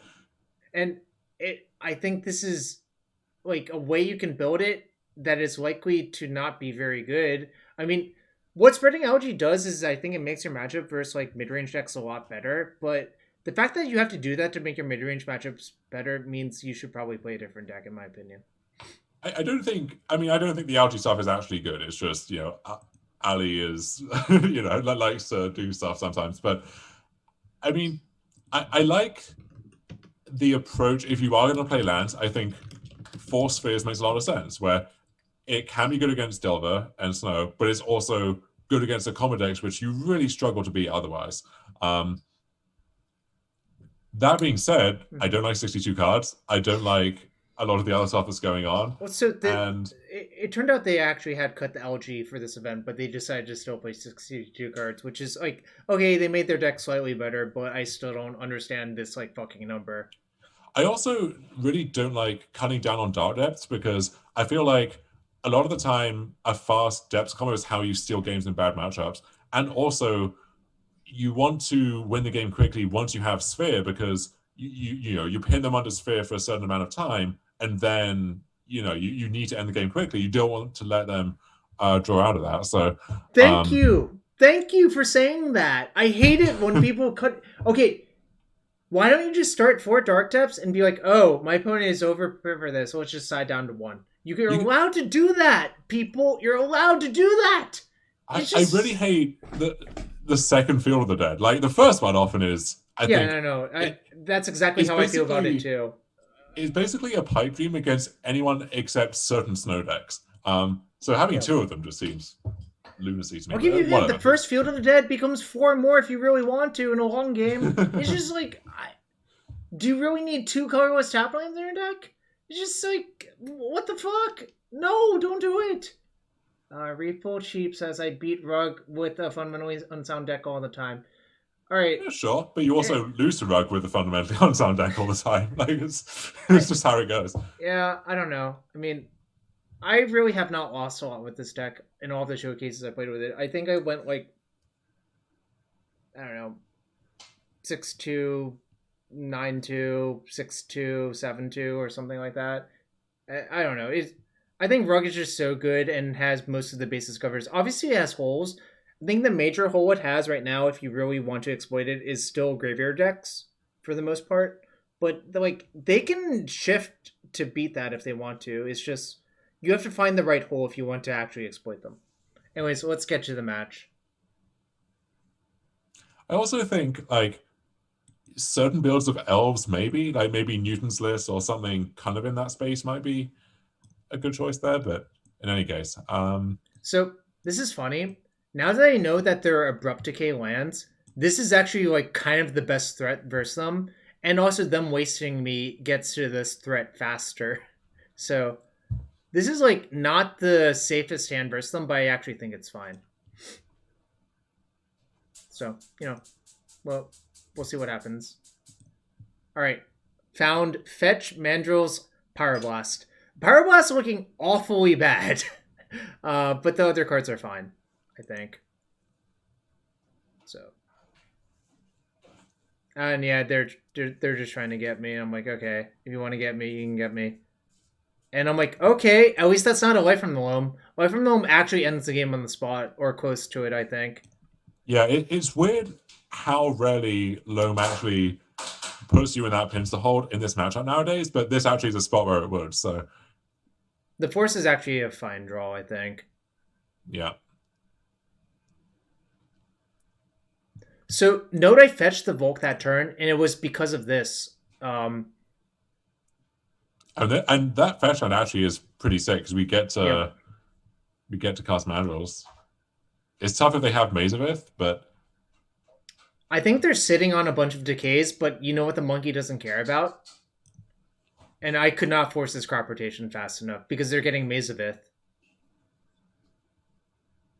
How the fuck do I beat Mazavith if I don't force that rotation, right? Right. I think they decay this, and I'm just like, yep, that's why the Mandrills is... Oh, that's also not good versus that. Sure isn't. And yeah, I think I basically steal a game one that most people would say is bad, but I think it's not actually that bad. Again, this is a matchup where if you cut down on depths, I think you're actually a little bit worse off as well. Field is so much worse than Dark Depths in this matchup. Field is worse than depths in basically every matchup except Snow, although sometimes tapping for 1 mana, is, I guess, important. But all right, so let's look how I sideboard for game 2. And here's where I think I maybe went off the rails and did not sideboard correctly. Okay, yes, they're Jund lands, and yes, they're going to have a mana advantage, but I also know they're sideboarding and choke, and I don't know on the specific player. I personally do not think Sphere is a good plan versus Delver, but I think a lot of other lands players do think that. So I think the way I sideboarded actually is going to bite me in the ass here, and we'll see what happens. I kind of view Sphere as like, it's not a good plan, but it's a card you put in because like 30% of the time it's going to win the game on the spot, and I feel like you need a bunch of those kind of plans in your deck against Delver, basically. So is Choke a good plan? I don't think so, but sometimes Choke just solos you, right? And I think Choke is a better plan because it doesn't affect your stock mana usage. I'm not even trolling. That's the way I actually approached the matchup before. But I actually noticed this person didn't have Punching Fire, so I'm a little bit more sympathetic to the Sphere or Choke plan. So let me explain. I think trying to Winter Orb lands is a giant trap, and you will lose a Tabernacle more often if you do that. Please, if you have Winter Orb in your sideboard, remember I only did it because I wanted to beat 12 Post. It's not for this matchup. It might be for like pure Bant Miracles. I don't know. You would have to think more about that. But really, it says destroy target Cloud Post player. Just to elaborate on the Sphere thing, I think it's kind of impossible for lands to present a good cohesive plan in this matchup. So I want a bunch of cards that let me just hope to catch them off guard on a certain angle, and if it lines up correctly, I win the game. I think that's what you kind of have to do, and that's why I hate the way that our opponent has built their deck here, where like I think cutting the core engine pieces and cutting depths makes it a lot harder to do that. Yeah, I think you if you had 4 depths for stage and maybe max crop rotation, or the crop rotation got worse because of Fawn as well. That's why you will shave down on it. I think maybe you're better off, even though obviously like it sucks to get your crop rotation forced. Obviously you can't keep. And I'm like, fine. This is not the best, but it's Arcanus is really, really, really fucked up in this matchup. Yeah. So this is on the low end of hands I think you should keep, but I think it is a keep. I bottomed the Force because I don't actually think Force is that insane. Maybe we get punished, so maybe that was a punt. Plays the Soul Guide out, and here's where the problems happen. Remember the Force I bottomed? Well, about that. Pepperidge Farm remembers. I guess also like with 3 Loams and no Punching Fires, Lantern actually is not all that useful most of the time, right? Why didn't I force that? You were there, Jarvis. You tell me. Mistake. I think not forcing this is a mistake. All right.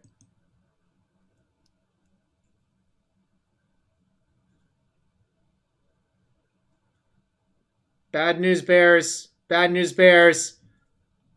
Ruh-roh. This is very, very, very bad. And this is the way I usually lose when they try to high roll like this. This is like a definite high roll that works. Yeah, I like completely fucked it up, I think. You know, that's fine. It happens. I accept it. I could have played around this, and I think I'm just going to lose to all of their real cards. Also, remember when I bottomed a land or bottomed the Force instead of a land, and I could have just bottomed the land? Yeah, we could have done some things differently. That's for sure. I regret how I played this game, and now the maze means they can't. The maze is just. I mean, now I'm just dead. It doesn't really matter what happens. I keep playing on because I want to see exactly how they sideboarded, but I'm mostly dead here. I kind of think Field shouldn't even be in their deck against you, but I guess the one slot to not be all in on depths is maybe useful. Yeah, it's fine. I mean, it's basically just fine, I think. The minute they draw a fetch land, I actually am immediately dead, so I'm playing until that.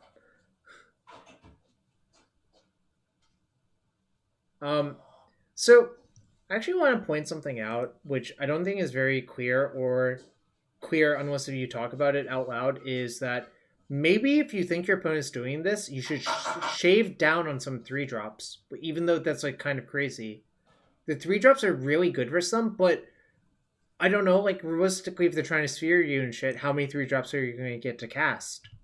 Right.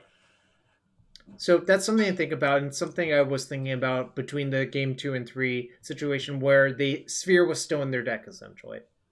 On the draw in particular, having the 3-drops over the daisies against the setup might be Yeah, a big mistake. I think the way I sideboarded was just asking for so much trouble, and I got fully punished, which is fine. Engineer as well, Jesus. Yeah, shit went down, and I'm like, all right, maybe something weird happens. Like, I don't really. So I think the way I was thinking I could get out of this game is if I kill the sphere at some point and start discarding bolts to hand size to Arcanist, but then the fetch just ends it all. All right, I'm like, yeah, no, Yeah, now we're done. Now we're done. All right, game 3. This is for all of the marbles because the winner advances, the loser is sad because my math sort of indicated that would be the case. You are a mathematician. Let's not forget that. Daisies are back in my deck because I noticed that they played a lot of 3-drops and 2-drops. I sided out Tarmogoyf. I'm not sure about that, but I kind of think it's like one of my worst cards. This is also like whatever. Set out 1 3-drop. I left in the Court of Cunning because I think if Court is unanswered, one or the other, even if it gets decayed, it's still pretty good versus them. I agree with that, yeah. So I shaved 1 Oko, and I think that's reasonable. And I think the chain is like whatever. And the way they're built, Submerge is not great. Vapor Snag is not great. And I think the rest is... I actually did shave 1 Soul Guide because I did not think it was insane the way that they played the matchup. So... Yeah, I would rather have the threats. I guess maybe 1 Soul Guide is fine. Yeah, 1 Soul Guide, 1 Surgical. So, fine hand. Sure. I can stop one of their like quick cheese cards. You know, definitely keeping. And I play a fetch first because I don't want to get wasted. And I'm like, okay, Mox is fine. Whatever.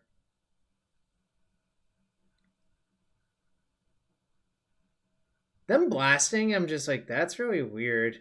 So the reason I didn't want to play Arcanist was I felt like it was pretty likely that they actually had Decay. I think that's true, but we can't really do anything about that, right? And I feel like baiting the Decay now clears the way in case you do draw like another Arcanist or something else. Yeah, that's fair. I guess it's basically only Arcanist, right? Because, I mean, it could be Delver, but our 3-drops can't be decayed that easily unless it's okay. So they bog my Arcanist and don't kill it. I'm like, this is probably okay. And then the port, so I'm like, they don't have removal for Arcanist. So I just like take this opportunity to 6 them because why wouldn't I? Yeah. I prefer these games from a Delver standpoint so much more than the, oh, you don't get to cast anything game. And now I actually feel like great about my situation, you know? And I think forcing that blast is actually good. Until what? I don't know, this seems fine to me. Oh, I assume we lose this game. Oh, we won. Okay. I assumed like we lost this game somehow, and I was thinking, what could possibly happen? But I think the way you lose this game is choke into Tabernacle, personally. Yeah, or like both our threats get decayed. We never draw a green source. I don't know. No, it was just a simple one. All right, so that means we get into top 8. Okay. I'm playing. I am gonna just run to the bathroom quickly. Okay. Give me a minute. No. Then I'll run to the bathroom real quick.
Alright, we got a Ziggy MTG raid, thank you. I'm about to cover our quarterfinals match of the showcase. While Dom uses the restroom real quick. Thank you for everyone being here. Appreciate you all. And if you want to support this stream, hit that follow button. And if you have a Twitch Prime sub, I would appreciate it. Whatever you can do, it all helps out. Thank you.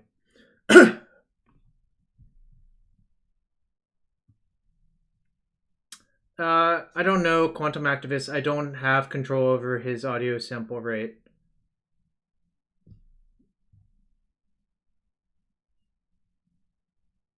Or I guess I don't know enough about how to do it. Guess it's like hypothetically possible that I could control his rate, but I don't know.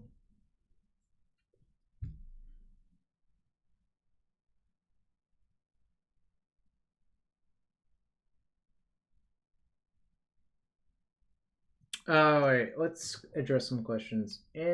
Alright, Legacy Council. In your opinion, Rug Delver is OP because Arcanist Days BS, not because Oko. Oko is another Dom bomb printed like Teferi, etc. Yeah, I mean, Days, Arcanist, Brainstorm are probably better than Oko, but I mean, I think just having all of them is great, and Oko being great in the Violent Stomping matchups is a huge deal.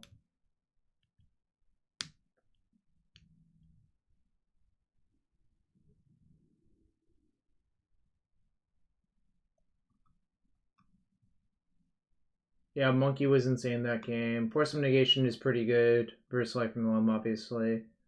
Aren't Exploration and Loam the most important cards in the deck? I think they used to be. Problem is, Magic has changed a bit.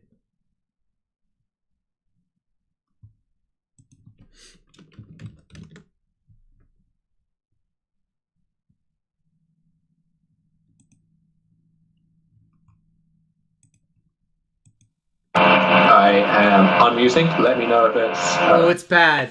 Oh, I know. Hold on. Hello? Yeah, I muted. Let me... I wonder why it does that. That's so weird. Oh, that's bad. Let me... Oh, now it's fine. Now it's fine? Yeah. Huh. Ozzy wants to know what was well, my it's not even... It's not even using my mic. It's my external mic. It just switched back to the laptop on. Weird. I don't know how I change that in Zoom, though. Have you options? Yeah.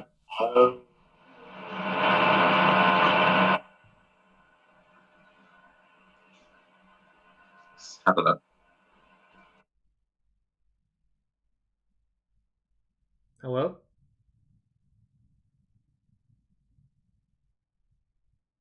I think he's trying to switch mics real quick. I'll answer the question about the fourth Volk. My reasoning for that was I wanted to be able to fetch I noticed I was getting wasted off all of my Volks in a long game in the mirrors, so I just decided to play fourth Volk over the ninth fetch. That's basically it. I mean, like, that's not like the most like insane reasoning or like groundbreaking. That was literally it. Okay, how am I sounding? Perfecto now. Beautiful. Okay. Let's get into this quarterfinals. Yep. All right. So Storm Guys, me. I looked at their things, and they were stock blue-red 3 pyro rug. So I knew what I was in for, pretty much. And I'm on the draw, so whatever. Fine hand.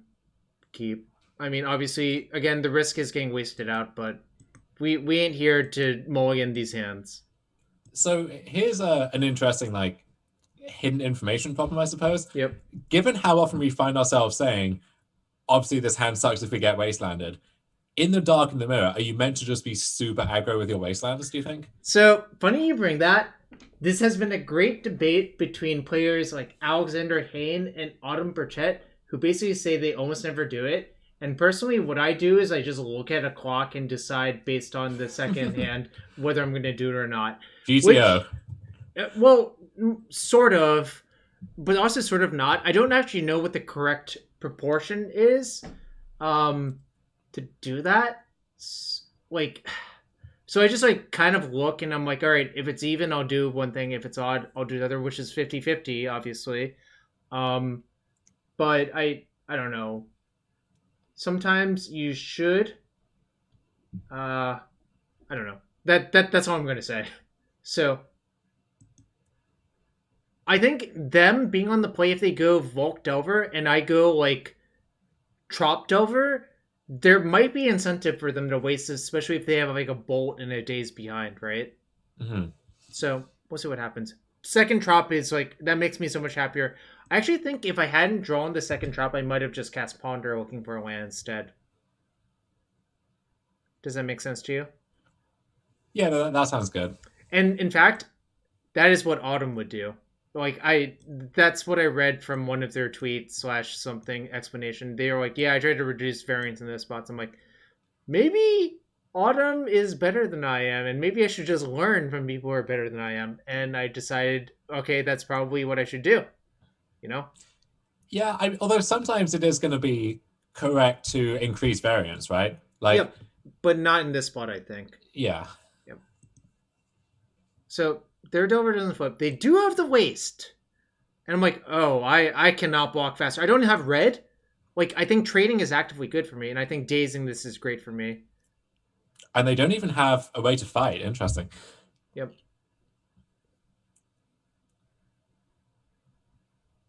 I think you just have to force because it's such a disaster if they just like cantrip next turn, right? Or if you miss on red. Yeah, right? I think it's lunacy to do anything else. Also, this sets us up so that if you ponder into wasteland or something, you could waste them and just set them back. I actually feel great about my spot now. Oh, I think you're very far ahead. Yep. So my card underneath this is actually Dreadhorde. So I think this is why I don't crack and chain this. I'm like, does this even really matter? I am skeptical that it does because remember, they didn't kill our threat. They just traded, so they're unlikely to have a bolt. But then is there... Oh, so now we do crack. Yeah, I think this was a mistake. After I did all of that, I'm like, wait, why did I actually do this? I think now this your vault gets hit. Yeah, this is our house of cards just collapsed now. Okay, I was about to ask: is there anything that you would consider cracking the fetch to force, like Oko or something? I think Ponder is not it. I shouldn't have done that. Ponder would not be on my list. No, I think I threw this game when I did that. I think that was the punishment, and that was really bad. But maybe this Arcanist is good enough. Like, this is a really appealing Arcanist. Maybe they're out of stuff. Spoiler, they're not out of stuff. This is really bad. They blocked to play around a bolt, but I don't know. Maybe they could have triple blocked? That doesn't do a great job of playing around a bolt either, right? Yeah. I don't know why I played ILN before attacking. That's like literally nonsense. Now they steal the Pyromancer. I'm like, that's probably bad. Do I end up winning this one? That would be wild. Oh, I probably don't end up winning this one.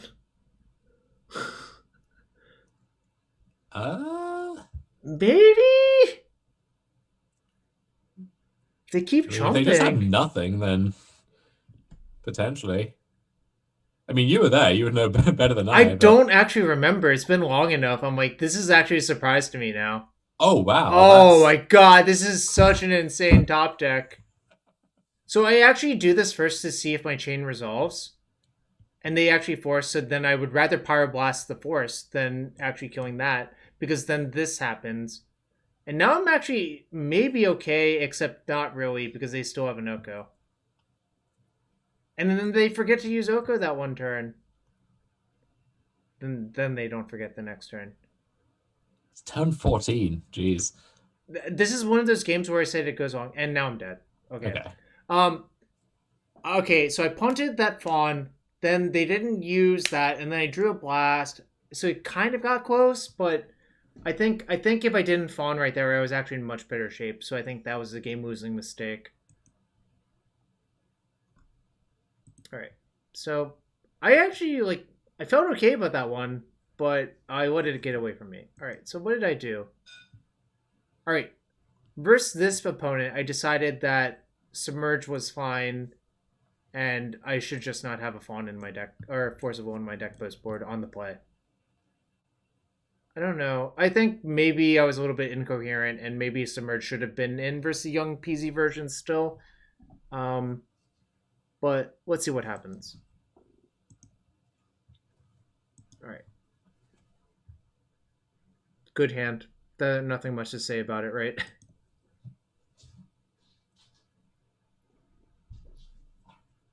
All right. So it was Wasteland, Daze, Bolt. I think you're just keeping all of those. You're mandated to keep all of those. And you just don't want to draw the extra land, I think. The second waste? Yeah. I mean, there are scenarios where it would be good to do it. I don't really care about that. That can live for a turn. That's fine. You should just play your Dreadhorde. It's kind of nice to have the option to keep the second waste if you want to, but I agree with just playing Dreadhorde. So this is... And they shuffle. Yeah. They pondered no shuffle, and I could not smell blood in the water faster. Oh, they're dead. Yeah, that is when in a body bag. Yeah, and another Daze is just a hard counter. They're just actually dead. Sometimes like I said, you take the easy ones, right? Yeah, this one not going to turn 14 as it happens. No. All right, so game 3 in the draw. I think I ended up siding in 2 forces back in, yeah. Sure. And I cut an Oko and a Colossus on the draw again. So, you might be asking why, Oko sucks, you're shaving all the time. So the difference between game 1 and game 2 is people typically have 3 to 4 Power Blasts post-board in addition to Dazes. So I think it's actually just much harder to, try to, push it into play safely, So that's the big difference. Right. Very reactive hand, but I don't actually mind it on the draw. Does that make sense to you? Yeah. Yeah, this seems fine to me. Yeah. The actual ask of this... Sorry, go ahead. I'm not fully convinced by this Submerge, I gotta be honest. Yeah. We'll see what happens, though.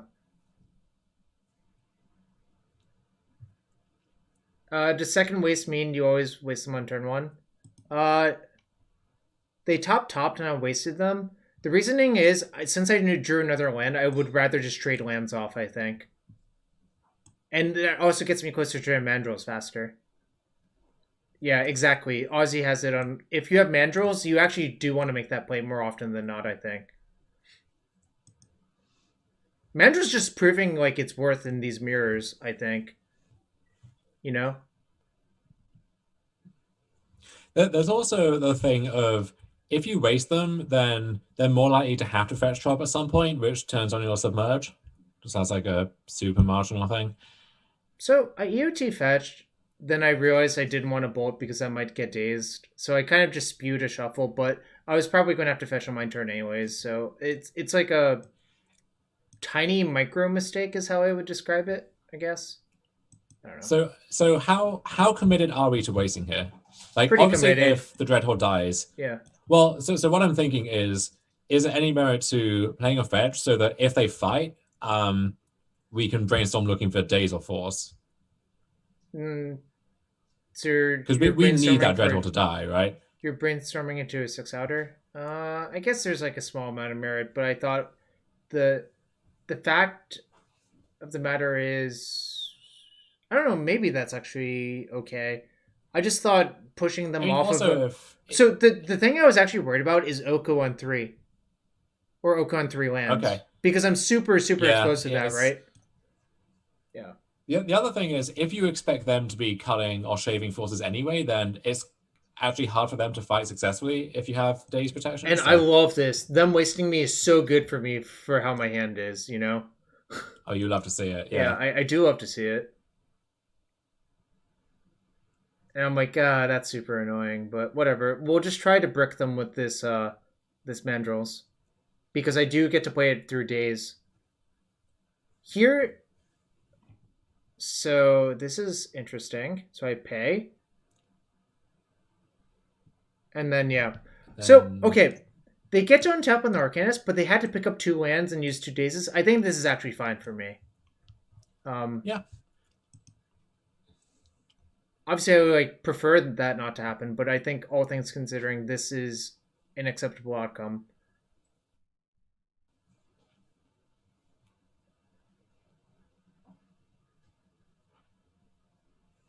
So I probably play my own Arcanist now.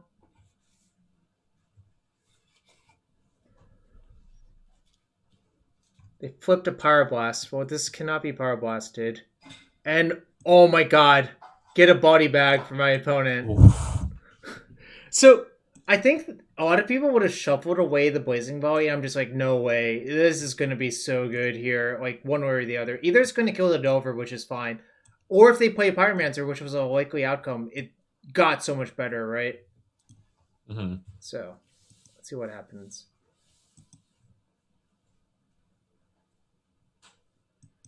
And I've even found a bolt so I can clear out the Arcanist too, and everything dies. It's just, this is like a really good situation now.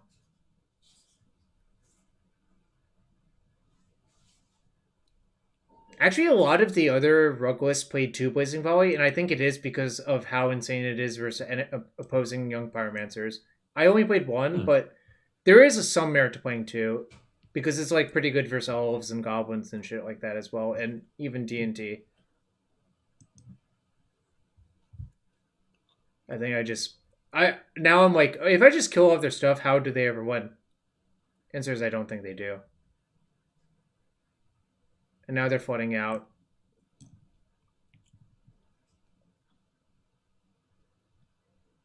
And now I just have all cantrips all the time, and there's a Tarmogoyf, and I get to fetch in between off my Brainstorm, and like, alright, I don't think they can ever win now.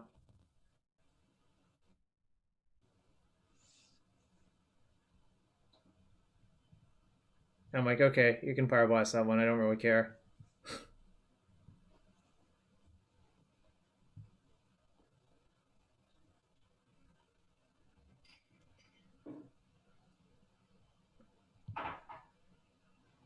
Does it matter what I do? Can I click buttons at random and still win? Yes. The answer is yes. All right. Yes. Okay. Spoiler. Round 10. Another mirror match. It's X-Whale. I'm pretty sure they're also on 3 Pyromancer, Basic Island, Basic Mountain, Rug. You know, just play Magic, you know? Not allowed to keep that. Allowed to keep this. Probably want to bottom Fawn because Fawn kind of sucks. Yeah. Yeah. I think I do. I don't know if we're realistically casting this Oko, but yeah, Forces, I don't think I'm Forces going to. great. With 2 cantrips and a Days Beyond, I think I'm going to. So, yeah, Fawn is pretty bad in these mirrors. It's not like intuitively obvious if you haven't played a lot of the format that's the case. Okay, so it was Mandrill's Arcanist Delver. I don't think you're allowed to keep that when your only land is tropical. Correct. You're still likely to just get Brainstorm locked, I think. Shuffled and drew a fetch, which is so insane. And here they tried to exploit. They saw me shuffle, so they smelled weakness. And you know, I don't blame them. It's just I got lucky, right? How often do you think shuffling on Ponder does signify that specific weakness? It's just a probability that you think that they kept like 1 blue source hand, right? Which is, I don't know, like not 0. It's probably like 30% or something, right? Yeah, I guess what I'm saying is, how much does them shuffling adjust that probability for you? Probably bumps it up to like 50%. I don't know. Like, yeah, it's so hard to put a number on it, right? Yeah, it's sort of because you don't know. Some people play with cantrips differently. Especially with a second wasteland, I think it's just so much better to do that. All right. Obviously, this is great because now, like, You know, I have everything I want. It doesn't even get dazed, so I'm pretty sure I've passed the dazed check, unless if they bolt here. So okay, now I can't write off now I can't write off daze, but now I can play Oko with daze backup, and this should be good enough to push a huge advantage, right? Should be being the keyword. But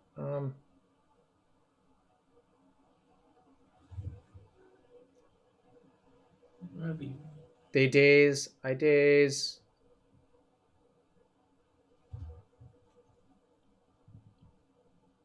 They can't even play an Oko of their own on this turn because when you daze like that, you just can't.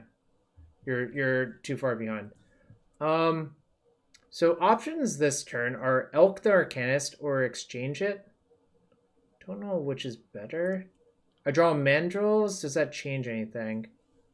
Oh, it means I've just brainstormed into a bolt, which makes it a lot easier. I think bolting is safer, actually. And wasting them off red is super good. I kind of still want to exchange even with the bolt. No. So I think that's really tempting to do, but I actually think you lose more often to like a flurry of bolts than if you just have a high loyalty Oko. That makes sense. I guess with the mandrills back in reserve, like we're not as scared about a bunch of bolts, but yeah, but I would just prefer for their bolts to be bad, you know. Also, we've burned through one bolt already. Yeah. But yeah, but remember the other list has more than I do, generally speaking. I only play 5 okay. because I play a Pyroblast in that spot, which is like a proxy bolt. It sometimes it's better because it just kills the freaking Oko outright. Hello. Speak of the devil. It heard us beckoning. Okay. And yeah, they concede because they know they're dead in the water. Alright. Actually, you know what I'm gonna do? I'm gonna restart MTGO because I've noted it's slowing down. And this is a long game, if I recall correctly. We got sub badges. It's supposed to be Merit Lodge. You can't really tell. I might get another version made. Tonic Booth. It's really hard to tell that that's Merit Lodge, right? Hey Dom, type something in chat. I think you have one. Ooh. Yours is easier to make out, I think. I don't see it, but I haven't refreshed, so maybe I need to do that. Give me Yeah. Right. Oops.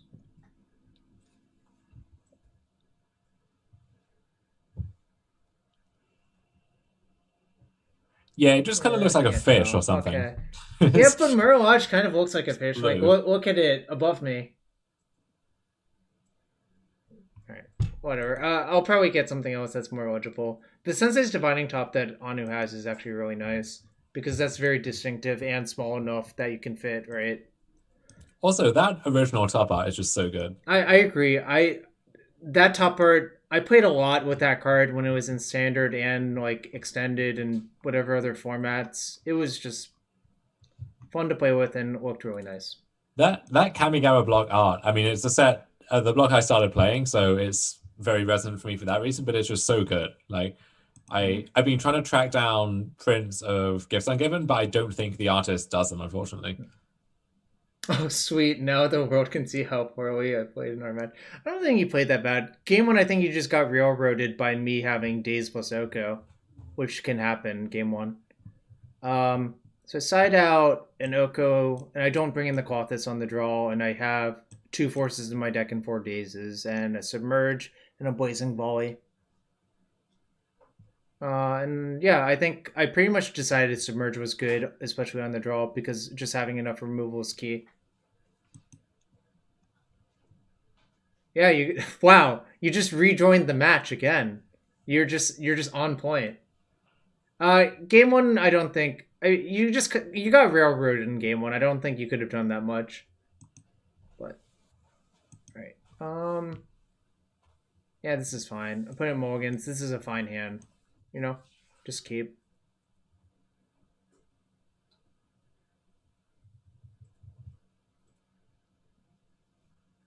Opponent chose to shuffle, so I was actually kind of hoping to top deck a Wasteland. I would have fired it right in there. I would have just been like, all right, do you have it? Spoiler, they had it. uh,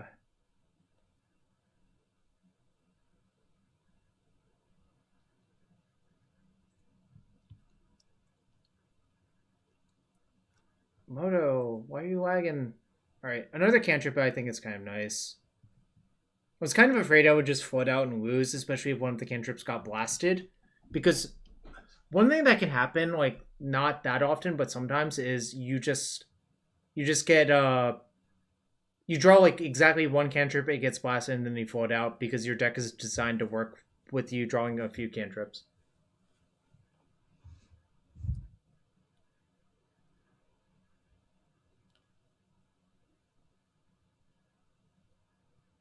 So what do you think this means?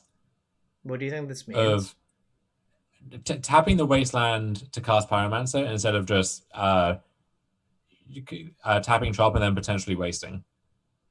I think what this indicates to me is that they want to play Oko through a Daze next turn. Okay, well now I write that off. Oh. So I was actually sort of correct about my read, wasn't I? Back up. But yeah, you were, absolutely. But yeah, but then they played the bolt first, and I'm just like, that was kind of weird. I feel like we should have played the Oko first, then bolted. Like,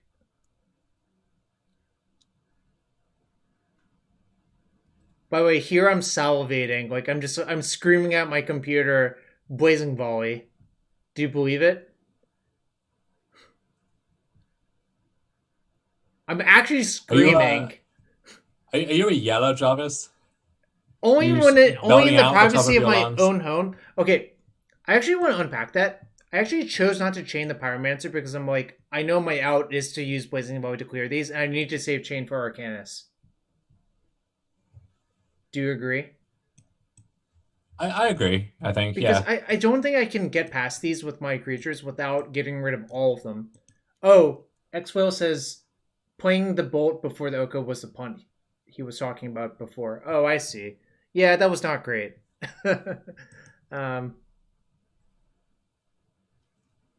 Brainstorm, just...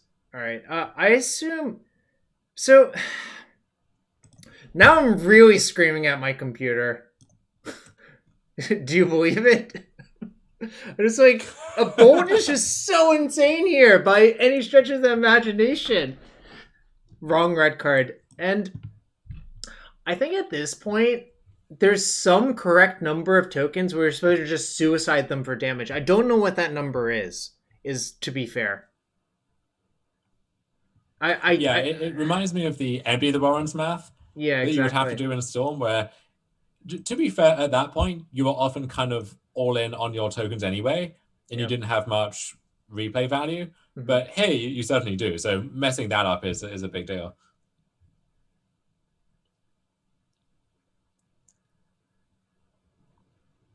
Oh, I think I'm going to get rewarded for having a fourth Volk in the deck real fast. So I just put both lands away. It's just like, those lands are not even... Like, I'm out of Volks is the actual problem after this fetches a Volk.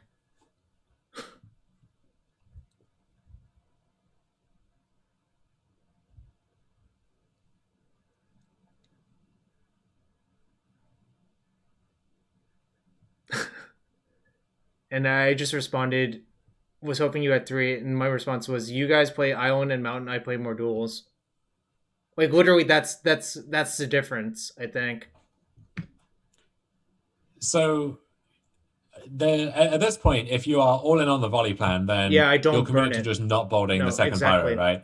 I think I have to get somewhat lucky that it shows up in my, like, next few turns. Because if it happens, I think I just win on the spot. Wait, why the fuck did I do that?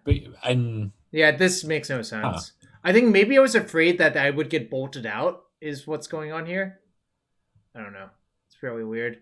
The daze actually means I can protect this from force, or protect my Volk from a waste. The thing is, if they ever have a bolt, then don't they just attack with everything, and then if you block with mandrels, then it gets bolted and you just kind of lose? Yeah.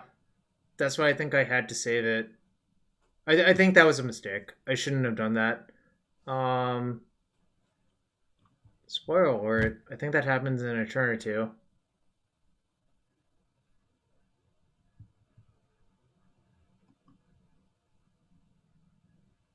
Oh my god, the Blazing Volley's looking so good, right? Every turn it just looks so insane. I don't know. Jarvis, if you do draw it, please don't yell at me. I won't. Just give us a volume warning in advance. Okay, I will. Oh my god, it's Wasteland. Actually, oh my god, it's Lightning Helix.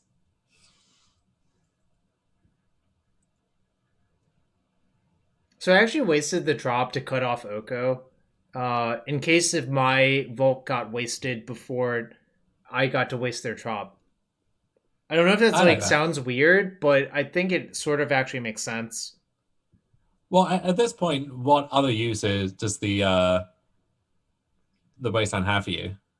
So dazing there might look now weird. You get to daze instead of... Yeah, but I actually want to save that trop to be brainstormed away because I'm out of fetchable lands. So if I brainstorm it back, it turns a fetch into a live draw. And yeah, now I just Pyroblast that because I think I actually have to kill that 100% of the time now.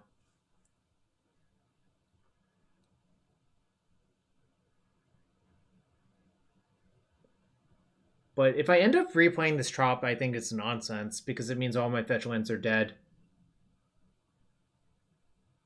So I don't know. Wasteland? So I am pretty sure I just make the same play for the reason. And actually, they're off green now.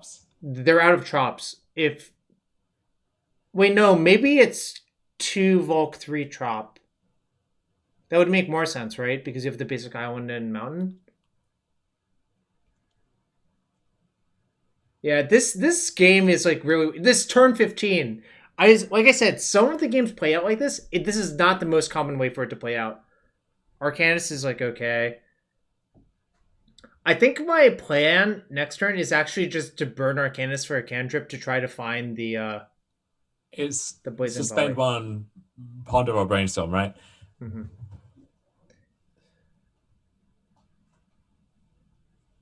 So chat thinks that they should have attacked with the tokens. I don't know. Like, I think that's probably right because it's hard for you to attack back, and they can always kind of stop midway and reevaluate after one attack. Like the first attack, they lose 1 token and get in a bunch of damage. By the way, I should have shuffled off that ponder because this turn has no targets. I don't know why. Like that was just a clear mistake. And now the chain lightning's face up, and now I'm like, okay, now I'm fucked. Because I'm not actually allowed to block, I think. So cracking here is bad too. No, right? I have to ponder to shuffle, and I think I should. Because you're now dead to the face up. Find the volley. That's why I conceded. Yep. Yeah. So I think I fucked that up, but believe it or not, I was screaming for Blazing Volley the entire time. I think you believe it, don't you? Mm-hmm. All right. So on the play, I have 0 forces in my deck, and I think that's fine. I just side in the Colossus and Oko back in and just to try to jam threats. And so with that in mind, you're likely to Wasteland less aggressively in the dark? Yeah. I'm only wasting it if it's clear that it's going to end the game or something like that, This is a fine hand, though. I'm Pyroblasting any cantrip they play on one with this hand, by the way. You just want to use the mana and then play Tarmogoyf. Yeah, I like it. Yeah. And maybe they need it to resolve and they have to daze, and I'm fine with that outcome too. Yeah, because ideally we're spending all of our mana over the next few turns, unless we... Mm-hmm. I guess we could draw a 3rd land and then play secondary drop with Pyro backup, but... I'm just slamming Tarmogoyf. If they have a daze, so be it. But Tarmogoyf is so hard for them to remove as without Submerge that I think just the value of resolving it right there is so high. How likely did you think it was to resolve? And I'm like, what? Okay, let me discuss Sylvan Library in these mirrors. I think Sylvan Library is good in a subset of the games where neither's player is under a duress. Neither's player life total is under duress. So what that means is if you're on the play and you play a turn 2 Sylvan and they have no creatures, it's like likely to be pretty good. Here, X-Whale is on the draw and I have a creature out. I think the value of Sylvan has become a lot less. I typically do not side in Sylvan, either play or draw, because I don't know what type of game it's going to look like until I'm in it, if that makes sense to you. Malamucho Delver Aficionado says library's bad, period. I think that's a little bit reductive, but yeah, I generally don't have library in these mirrors because of the lightning bolt thing. You're not really ever allowed to pay life off of it, so I think it loses a little bit of value. It also is another card that seems a lot worse on the draw. Yeah, agreed. I think it's maybe defensible on the play, but on the draw I would likely not have it in my deck. If you can library and then daze their 2-drop, that's so much better than you're on the draw, they have a 2-drop, and now you just can't play library.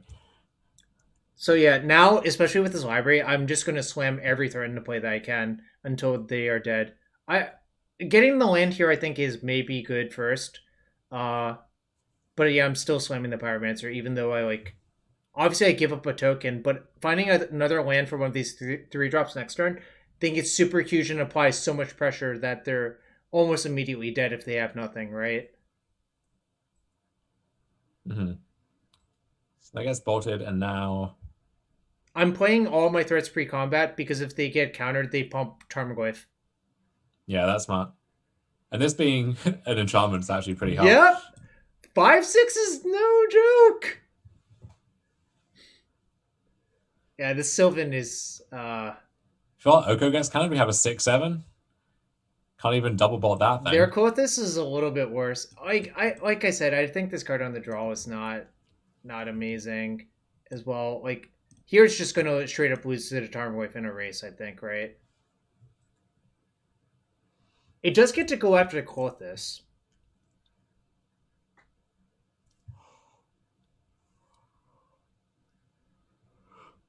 Look, I'm sorry, Don. I hear you yawning, but trust me, the next match is really fast. This is longer than I anticipated being, mostly because some of the games went really long. Imagine how it was for me playing that day. Fortunately, this is great content, though. Yeah, very informative.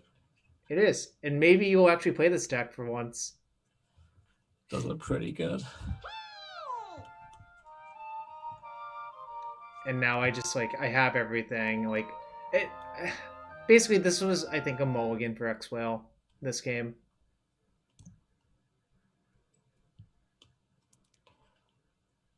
And they're looking for something that doesn't exist in their deck.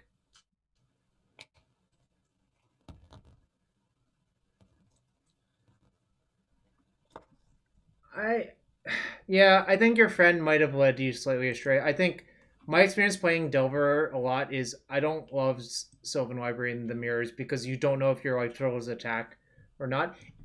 Like I said, if it's not under attack, I think it's decent. If it's not, then it's probably pretty good. How many times did I face Uro? Once? I don't remember. I've played it plenty of times in leagues and shit. I think Rug is fine versus Snow, personally. Alright. Last match, Death and Taxes. I knew they were Death and Taxes, not from any MTG Goldfish. Actually, if you look at their Goldfish, it's like Infect, Elves, Reanimator, Burn. I'm like, what the hell? But other people told me before the match started in just Facebook chats. Yeah, I played this guy in an Elves mode and he just salted off at me, so... but yeah, they have a pretty wide range of Goldfish, is any indication. Yep. And let me say something. This is not the ideal hand versus Death and Taxes. This is actually probably 2 cantrips too many for this matchup. Uh, the problem is drawing all of your cantrips versus deck is you actually have to interact with their stuff early and often, then draw the cantrips later to prevent flooding. Not draw off the cantrips and be constrained on trying to do stuff on the like interact with them, you know? Yeah, and Thalia is just a disaster for this Yeah, now. yeah. I mean, I think you have to keep this hand, but it's not my favorite, you know. Mhm. And a vial is just such a disaster. And LOL. How do you feel about this matchup on the whole? I think it's fine. I would not like. I think it's very draw dependent, and losing a die roll is clearly not great here. I think often in game one, what decides it is an unchecked Arcanist or an unchecked Oko, as are many of your weapons versus them. Sometimes you can cheese them with Delver damage, like just countering their plow. That's less common. I think losing the die roll made me unfavored, and the hand I drew also made me not in great shape. Although I don't think it was bad enough to mulligan. You know, and that's my rational assessment of it. So yeah, I think I just have to try to set up a Delver flip and hope it's good enough, but it's unlikely to be good enough. All right, brainstorm into putting a cantrip and a land back, or Pyroblast and a cantrip back. I actually think having enough lands to make sure I don't get wasted out is better than keeping the fourth cantrip, if that makes sense. Mm-hmm. And then I think I ponder here. I get in for one because if they want to trade with Mother Runes, like, who cares? I also think I need to just deal them damage in order to win this, like, unwinnable game. Alright. You think you're that far behind already? Yeah, I mean, like, they're going to generate 3 stock mana with their vials next turn, not to mention them using it this turn. Also, I know they don't have another land, but, like, wasting them's not that appealing when they have 2 vials, right? So we're shuffling and just hoping for, I guess, like Arcanist, Oko, Bolt. I don't know. Like, these are not it, I think. I hope I don't keep, because this makes no sense. Oh my god, I kept? What the hell's wrong with me? So my plan is to flip both Delvers, I guess, but that seems sketchy as hell. Why did I do that? I think this is game losing almost every time, right? So it's been a long day. Yeah, I don't know. That I think makes no sense. I thought maybe it would. I guess I thought it would work at the time, but I don't think it actually works. All right. Well, now I know I'm drawing. Well, first off, I'm drawing a Wasteland next turn. Actually, what I should have done was just flip the Delver to this turn and not put the Wasteland in the middle if I was going to do this, because I think 3 damage to this turn matters so much. And I have another cantrip. Now this is a disaster. Rip me. I'm actually just dead.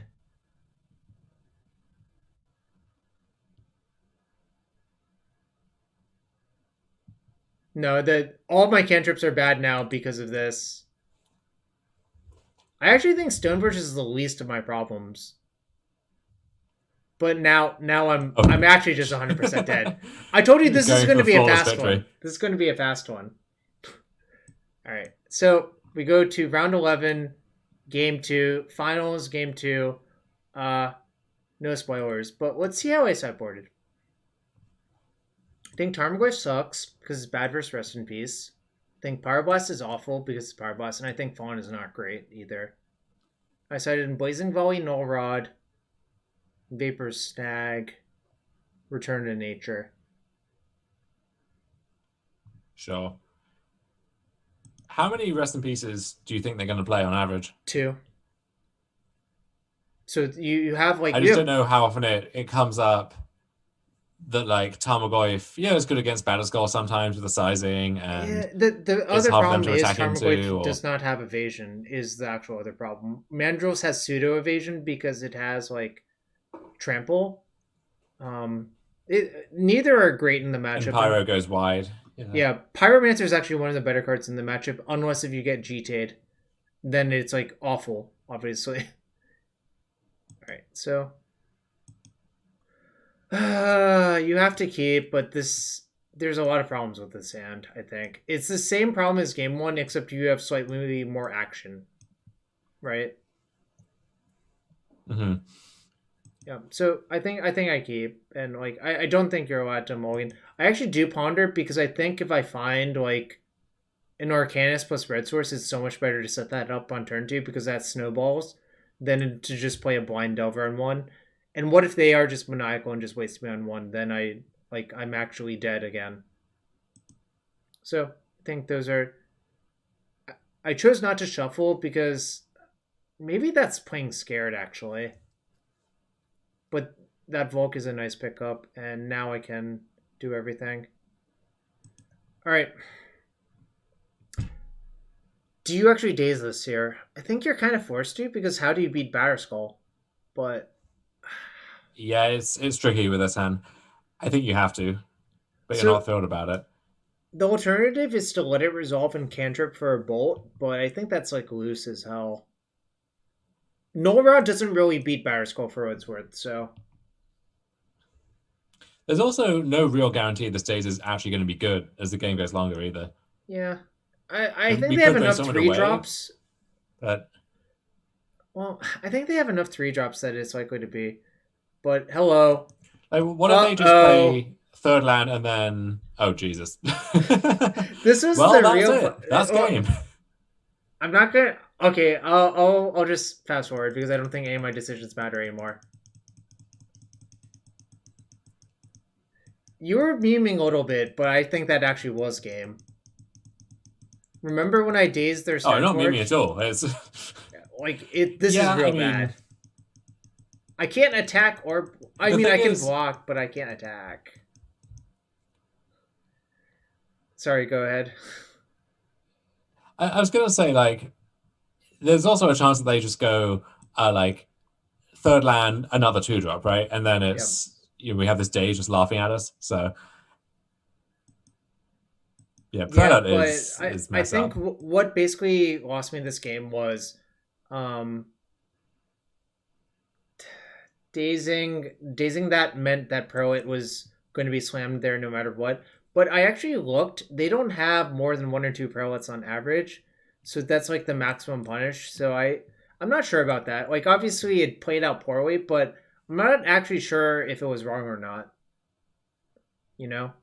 One thing I do wonder about is if our plan is to play Arcanist and then they go for Apparition, at that point it's really crucial to have daze. Yeah. But if we let Stoneforge resolve, it's going to be tough to beat Batterskull straight up anyway. So agreed.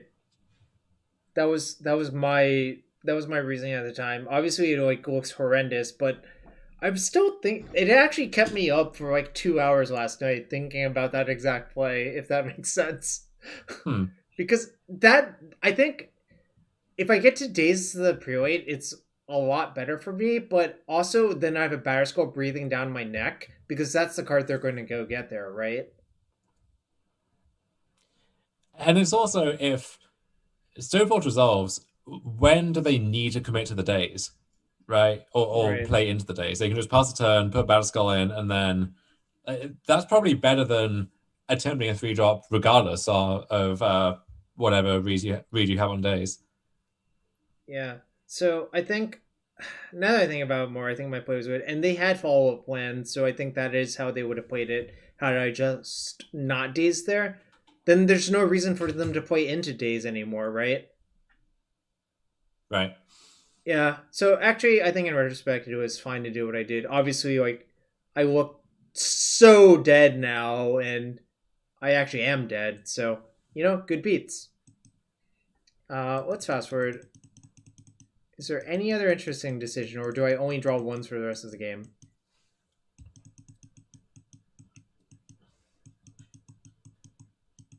Now Oko's no longer an out because I think Oko technically could have answered that for like a turn or two to try to pull me back in, right? Yeah, and then you bolt something, you attack, you bolt something else. Yeah.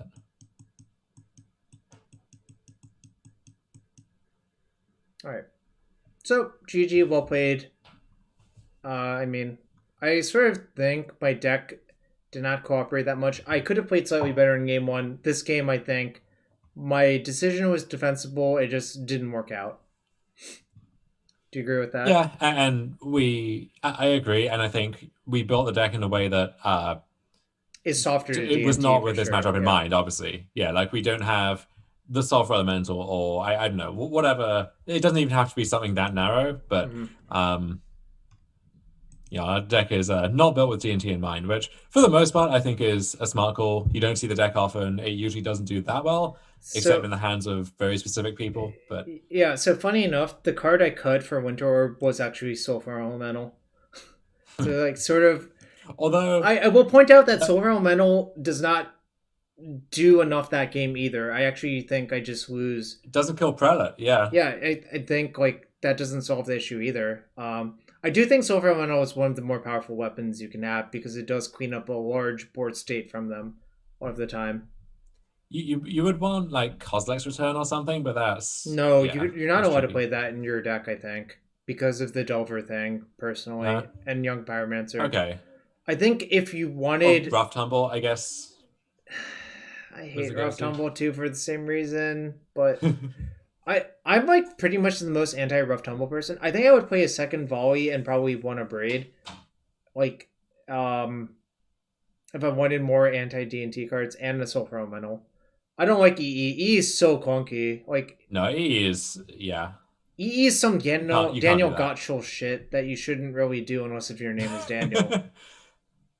All right. Well, so, see, Jarvis, what you do is you play a Sylvan. Jarvis, okay, you play Sylvan Library, and then you draw a bunch of cards. So when you play your Uro, you can make additional land drops, and then you have enough mana to cast your EE and blow stuff up.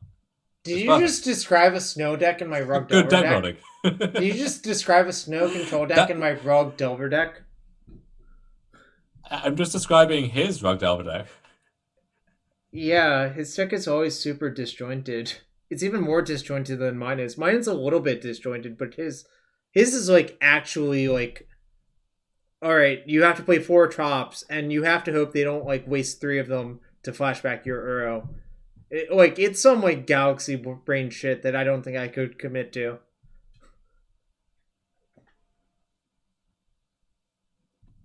Hey, if I did that 6 months ago, I could be as soon as Pokeball, I guess. But I mean, Pokeball has a better mana base than Rug Delver trying to play Uro.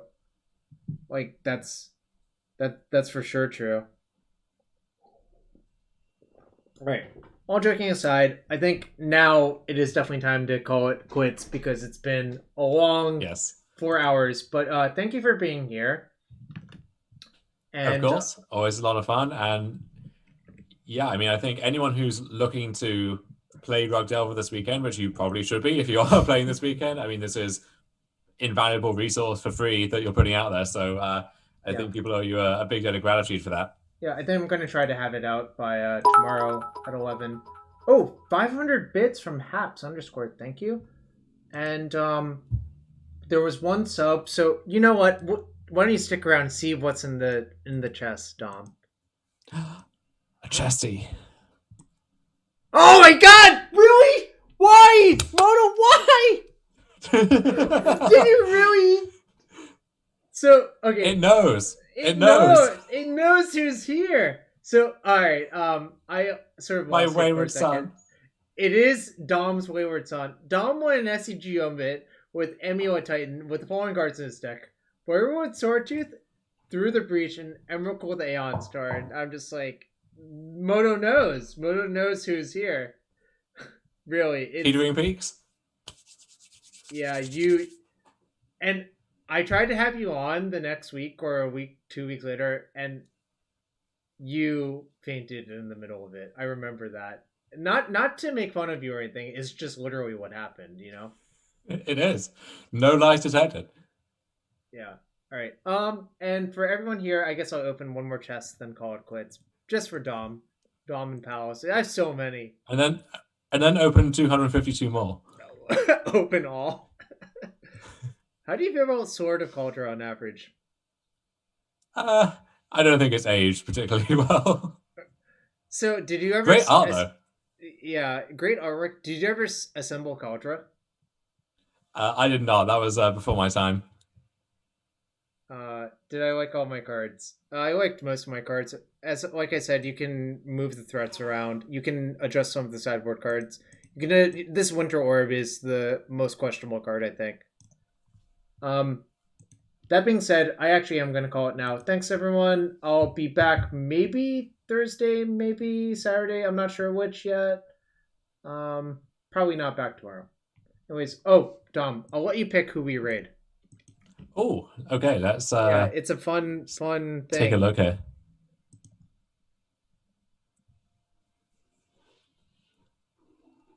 So there's the Pioneer PTQ. Jeez. Kane is playing the Pioneer PTQ, I think. Oh yeah, if Kane's still going, then yep. All right. You've got Mana Symbol, Toronto local. Yeah, let's go for Kane if he's still going. Yep. Sneaky Masato, right? Yeah. Okay. Yeah. Good night, everyone. Good night.